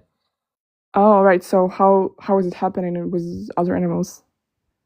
Well, we need to find the best way to do it, but yeah, euthanasia. All right. Okay. Thanks. Yeah. Thank you for your question. You can read more about how we plan to do it, euthanasia and stuff on our website. Our manifesto actually gives a really good explanation on it. Okay, who are we going to have next? Let's have Herb. Oh, sorry, time. Just invited Nah. by accident. Ah, yeah, that's awkward. All right, let's quickly ignore that awkwardness. Move on to someone else. Hello. Hello? How's it going? Oh, hi. So, okay, so what's your opinion on somebody who's depressed self-unaliving themselves? It's a shame that it had to come to that. Okay, but if it's gonna lead to total extinction of humanity at the end, you know, what's the difference if if that person stops living now or later? So yeah, we want humanity to keep existing, and I mean, let's just put it this way. If the population of humanity reduced by like 99%, there's barely anyone left, then the regulations on suicide would maybe be a lot stricter, right? Because we need humanity to exist.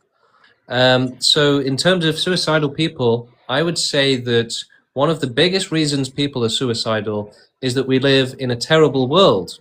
So part of our plan and what we would do if we controlled the world would be to make the world the best place possible. There'd be no war, there'd be no, racist laws and all of that nonsense. We would have a sensible, a fair world, a right world, one that you would want to live in. Or the closest you could get to wanting to live in, despite the dangers making non-existence better. But so yeah, we would obviously try and keep that person alive, especially while there's a need for them to be alive. However, we do obviously believe that non-existence is better. And so if they were really, really suffering terribly and it was just too extreme, then we would support their right to die. However, if there's a chance they can be saved, then we would, look into that.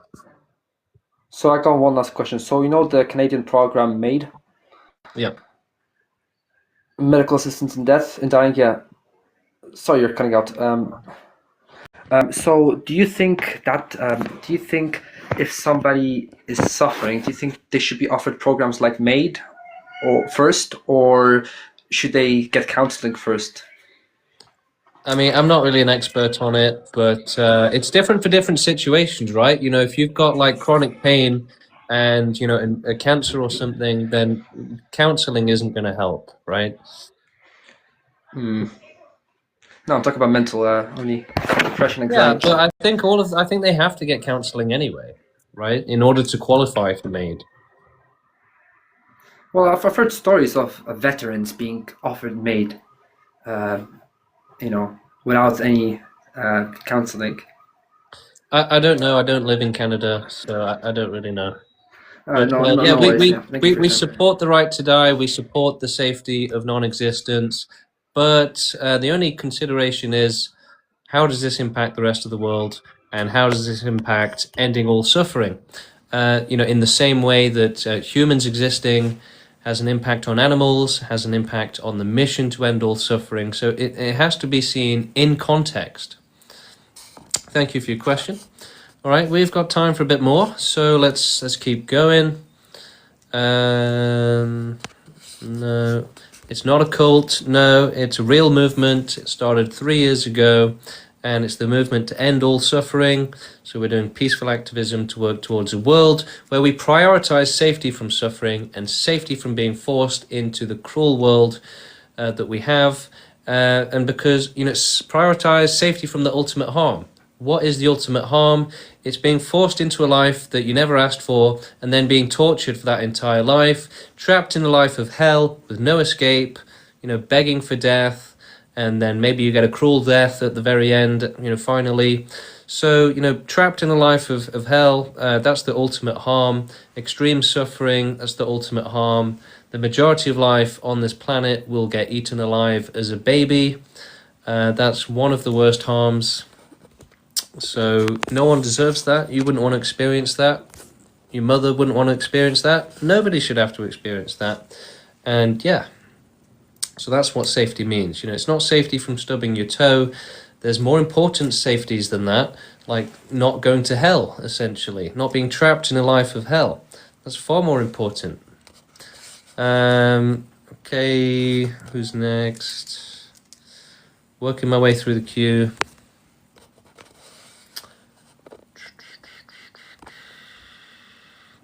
A lot of people are declining my acceptance of them to join the stream. All right, Simon, let's have you back on. Why not? Right. My question is, by your metric, the Holocaust would be just because it ended suffering for a certain group. What do you mean by just? As in it is correct because it ends suffering for those people. Was it done in a fair way, an ethical way? Okay. So my question back to you is, how would you go about this, doing it in a fair way and an ethical way? So, the thing is that, when we're preventing billions of years of suffering, right? So it's automatically a good thing, and you automatically have some leeway with how much suffering you cause in order to prevent that insane amount of suffering.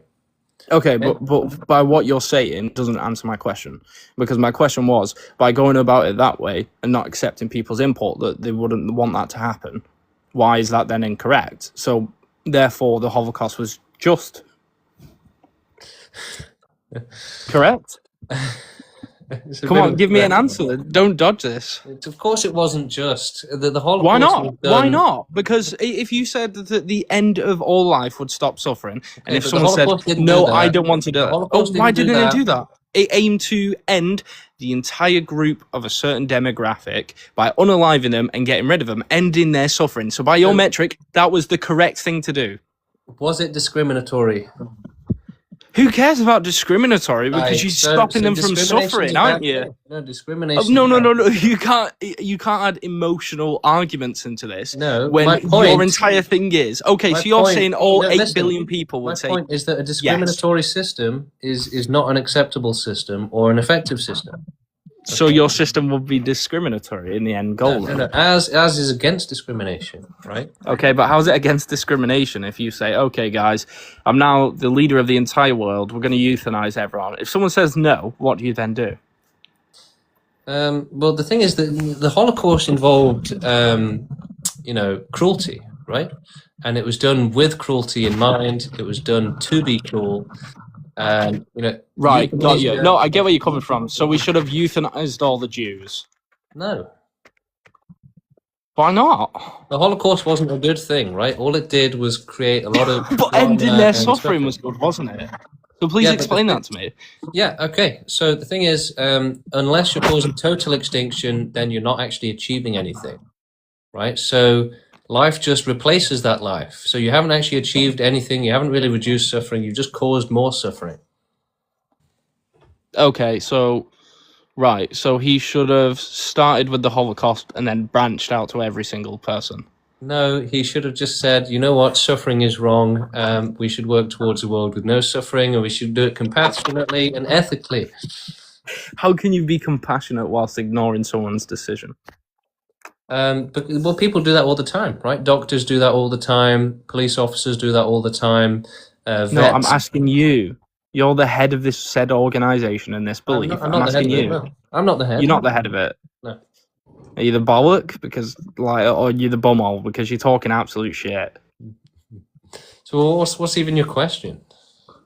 My question, it was a question to see your moral metric because You want clearly to it repeat doesn't that work. question? Because I feel like you were really reaching. My question is, with your end goal that there would be no human or any life whatsoever, then therefore Hitler was just by doing the Holocaust because it started things off.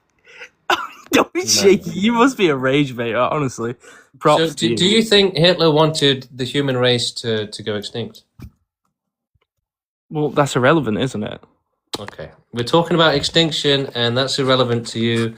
Thank you, Simon, for trolling. Okay, let's have Milo. Hello, how's it going? Well, I got a simple question for you. What are you gonna do if someone says, "No, I don't want to die"? I just say sorry, but tough luck. Yeah, but isn't that discrimination against their own rights? Yeah. So why? So how are you causing any less suffering? You're just building more suffering. So by having human extinction, we're guaranteeing that no more life will be forced to exist and to suffer. And if we don't do that, it could continue. No, but you've caused more suffering by killing someone that Well, said they no. don't want to die. Well, no, not at all. Because if you're preventing billions of years of suffering, then you've obviously reduced suffering, and also No, wait, hold on, wait. Well, no. Sit down and take in what I've just said right now, right? I've said someone has told you, "I don't want to die." You've then said, "Tough luck," killed them. You have not reduced suffering. You have taken away human rights. You're but trying to say suffering doesn't exist where life Huh? doesn't exist. So you would have actually reduced suffering, and we're not talking about murder or going around with a baseball bat. We're talking about an ethically carried out euthanasia. And actually, that euthanasia provides safety from all of the suffering that would be experienced in the rest of the life, and it provides safety from the cruel suffering of the natural death. So it provides a nicer death, and it provides safety from the suffering in this world. So extinction is a mercy. Everyone benefits from it. And it is the right thing to do. mate, no one benefits from it. You're literally No one taking benefits away. from it. Listen, you're taking away What do you mean no one benefits from it? people. Listen, people. The whole thing about life. Who do you think we're doing this for? Okay, are you religious? No. You're not religious. Okay, cool. Do you like the idea of a god? No. Exactly. So why are you even trying to be so controlling and control other people's will? If you don't like the idea of a we god, don't think anyone should suffer, and we should work towards a world where no one does. listen. Like I'm saying, you're saying no one suffers, but you're not just stripping away, quote unquote, billions of years of suffering. You're also stripping away years of development and understanding and Yeah, but that's life. not as important. Because it's That's not in life. important, though. Hold on. In life is not just suffering. There are other things people strive to do. Yeah, but suffering see, also. you're hold on. glorifying life as some sort of spiritual thing, like in life. Sorry? Right? You're sounding like Jesus or giving us. I'm not saying that in a spiritual. In life, you don't need to use some manipulation there. Just use logic. What is this manipulation? I'm literally just speaking. Yeah. How is this manipulation? But in life, right? It's let's not gaslight people here, okay? How am I gaslighting you? Because you're implying some sort of magical purpose and meaning, right? I'm not implying any magical purpose and You are, meaning. you What are. are you talking about? By romanticizing life, you are essentially. What are you saying? I'm not romanticizing life. Are you hearing what I'm saying? Of course, you're romanticizing life. You're saying in life, we have the good, we have the bad, but yes. How is that there's good. romanticizing life? Oh my God, Milo, would you just let me speak for 1 second? Of course, it's romanticizing life. You're basically trying to excuse and justify child abuse. Children will continue to be abused without total extinction. So don't support child abuse. Don't support that. Hello. Oh, someone unexpected there. Right, we've got some more. The queue's doing pretty well right now, so let's get some more people on. We have Hello. How's it going? Okay, moving on to the next person. We have Kane. Hello, Kane. How's it going? As well as one can be. How are you? Good, thank you. So, your little extinction gimmick. I feel free to your own views. Feel free to your own life. Thank you. Feel free to whatever you want to do. Appreciate that. You're on a hide into nothing. Like, are you just doing this for attention? Are you doing it because you're lonely? Are you doing it because you need people to sort of like engage with your content? Because you're on a hide into nothing. There is absolutely no feasible or possible world where this happens. So what's the point? Like, Well, my question is, how do you know? because you have zero control over animals in How the do you know? world. How do you know?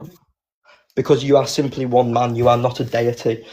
Yeah, but you know, there's a movement. There's lots of us. No, there isn't. No, there isn't. No, there isn't. Yeah, there is.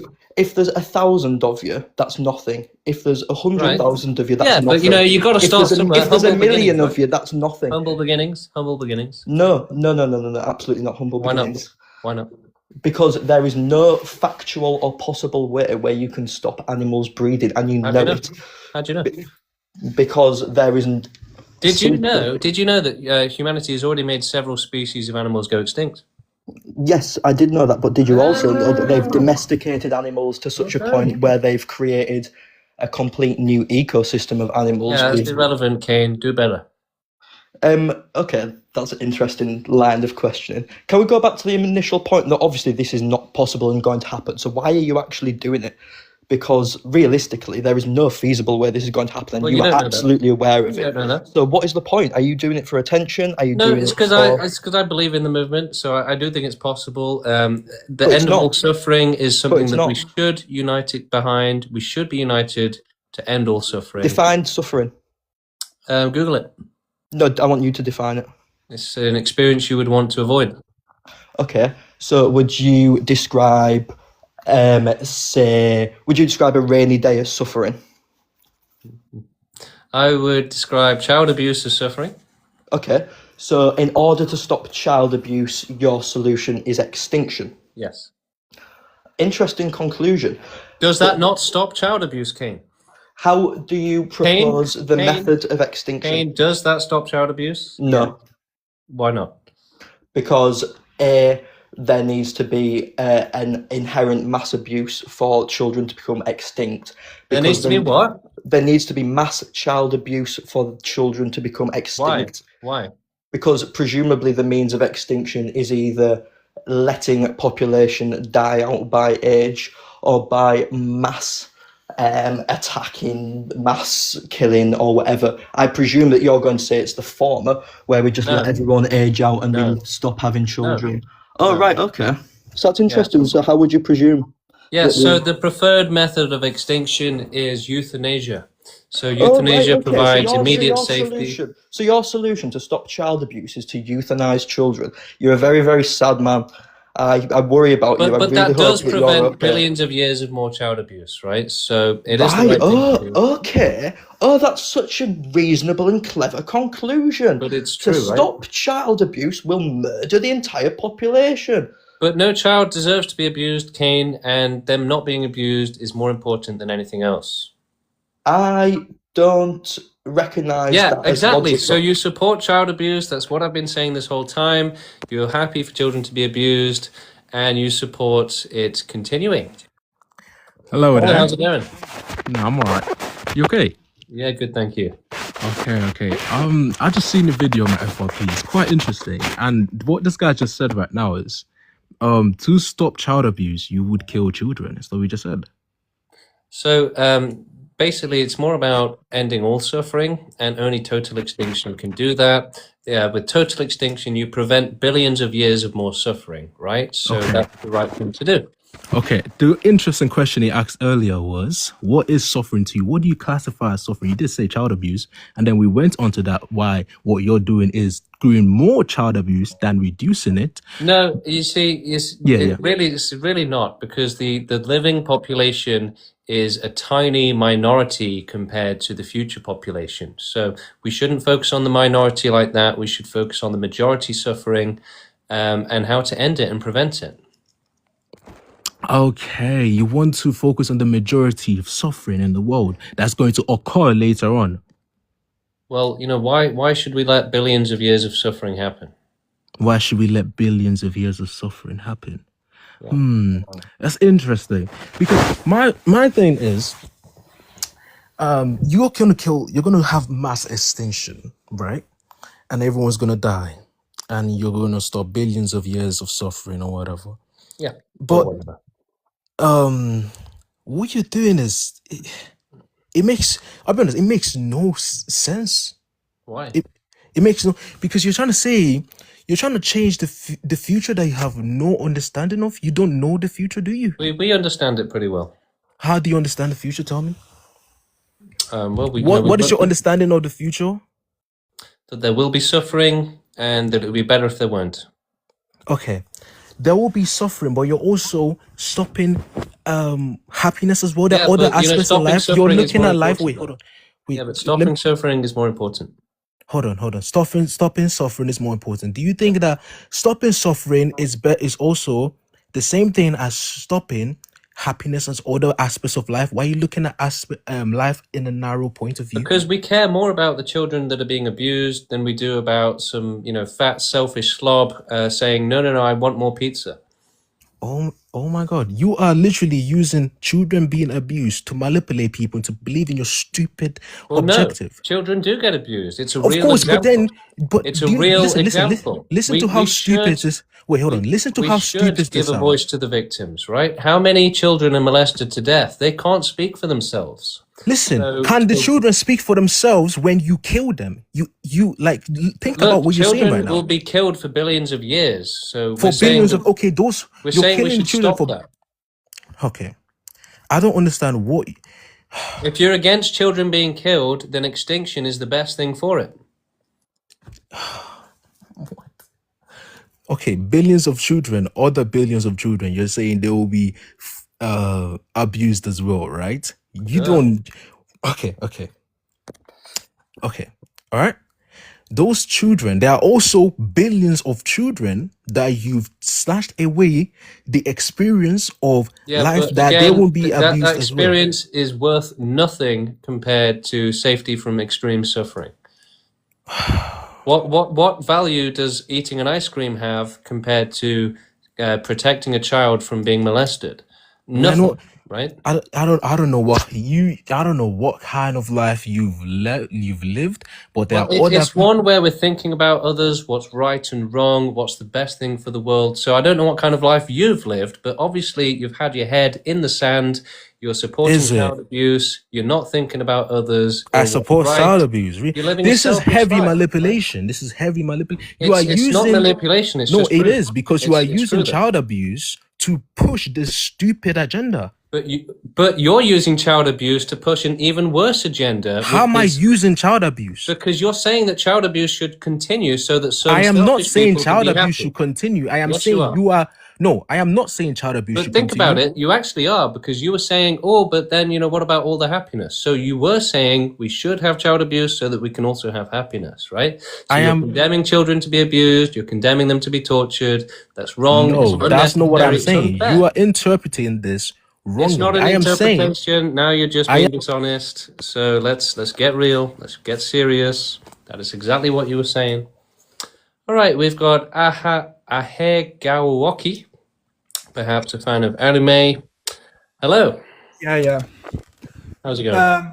You do think that we need to, or in your ideology, that you need to stop life forms on other planets from developing or continuing to exist, right?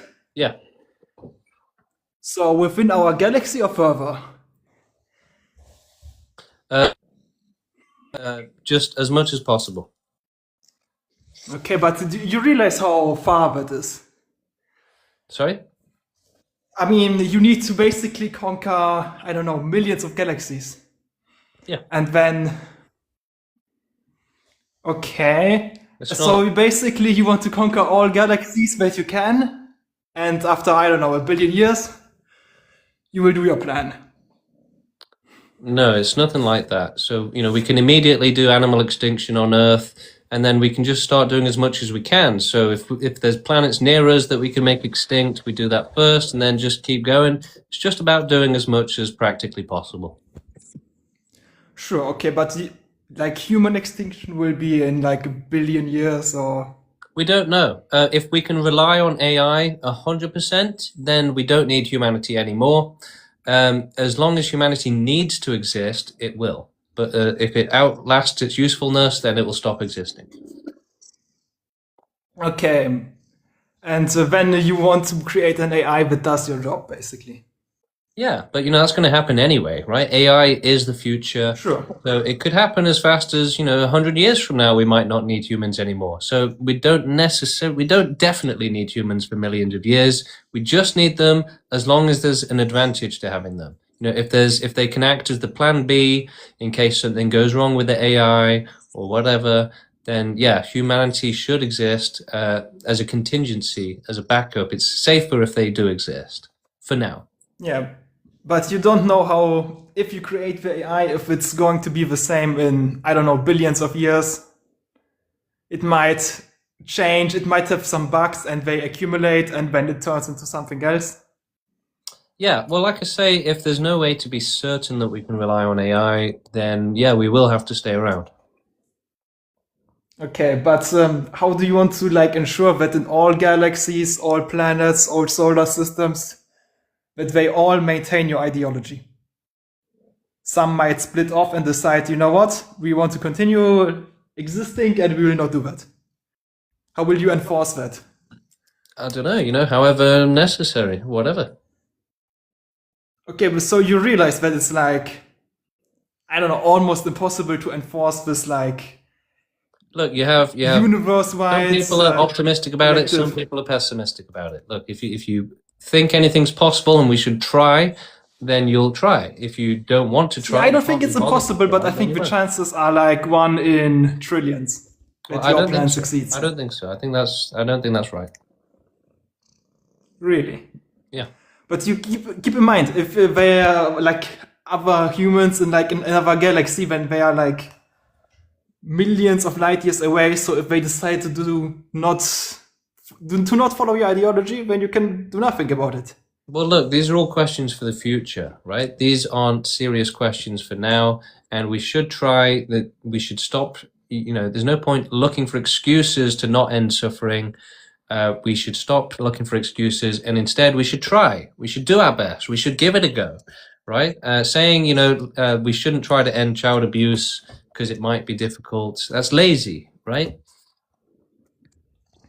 Sure. I do agree that it's possible to extinct all the animals except humans on the planet Earth. I do think that's possible. Of course, yeah. Yeah. But personally, I don't care if they suffer, They are I'm pro nature. Okay, well, then this is not the stream for you. Okay, thanks for joining us today, everyone. I do have to get going now. So, I'll probably stream tomorrow, so stick around. I've put out loads of videos recently on my channel, so please go and watch them, follow the channel. And as always, consider joining the movement and becoming an activist. At the bottom of our website, proextinction.com, you've got the links to join our Discord, the link to join our WhatsApp group. If you want to become an activist, get involved, spread the message, do peaceful activism with us, make videos, live stream, get the message out there, help us grow the movement and get new activists on board so that we can actually have the ability to take over the world and create total extinction for all life. Yeah, I mean, we are going to have to take over the entire world.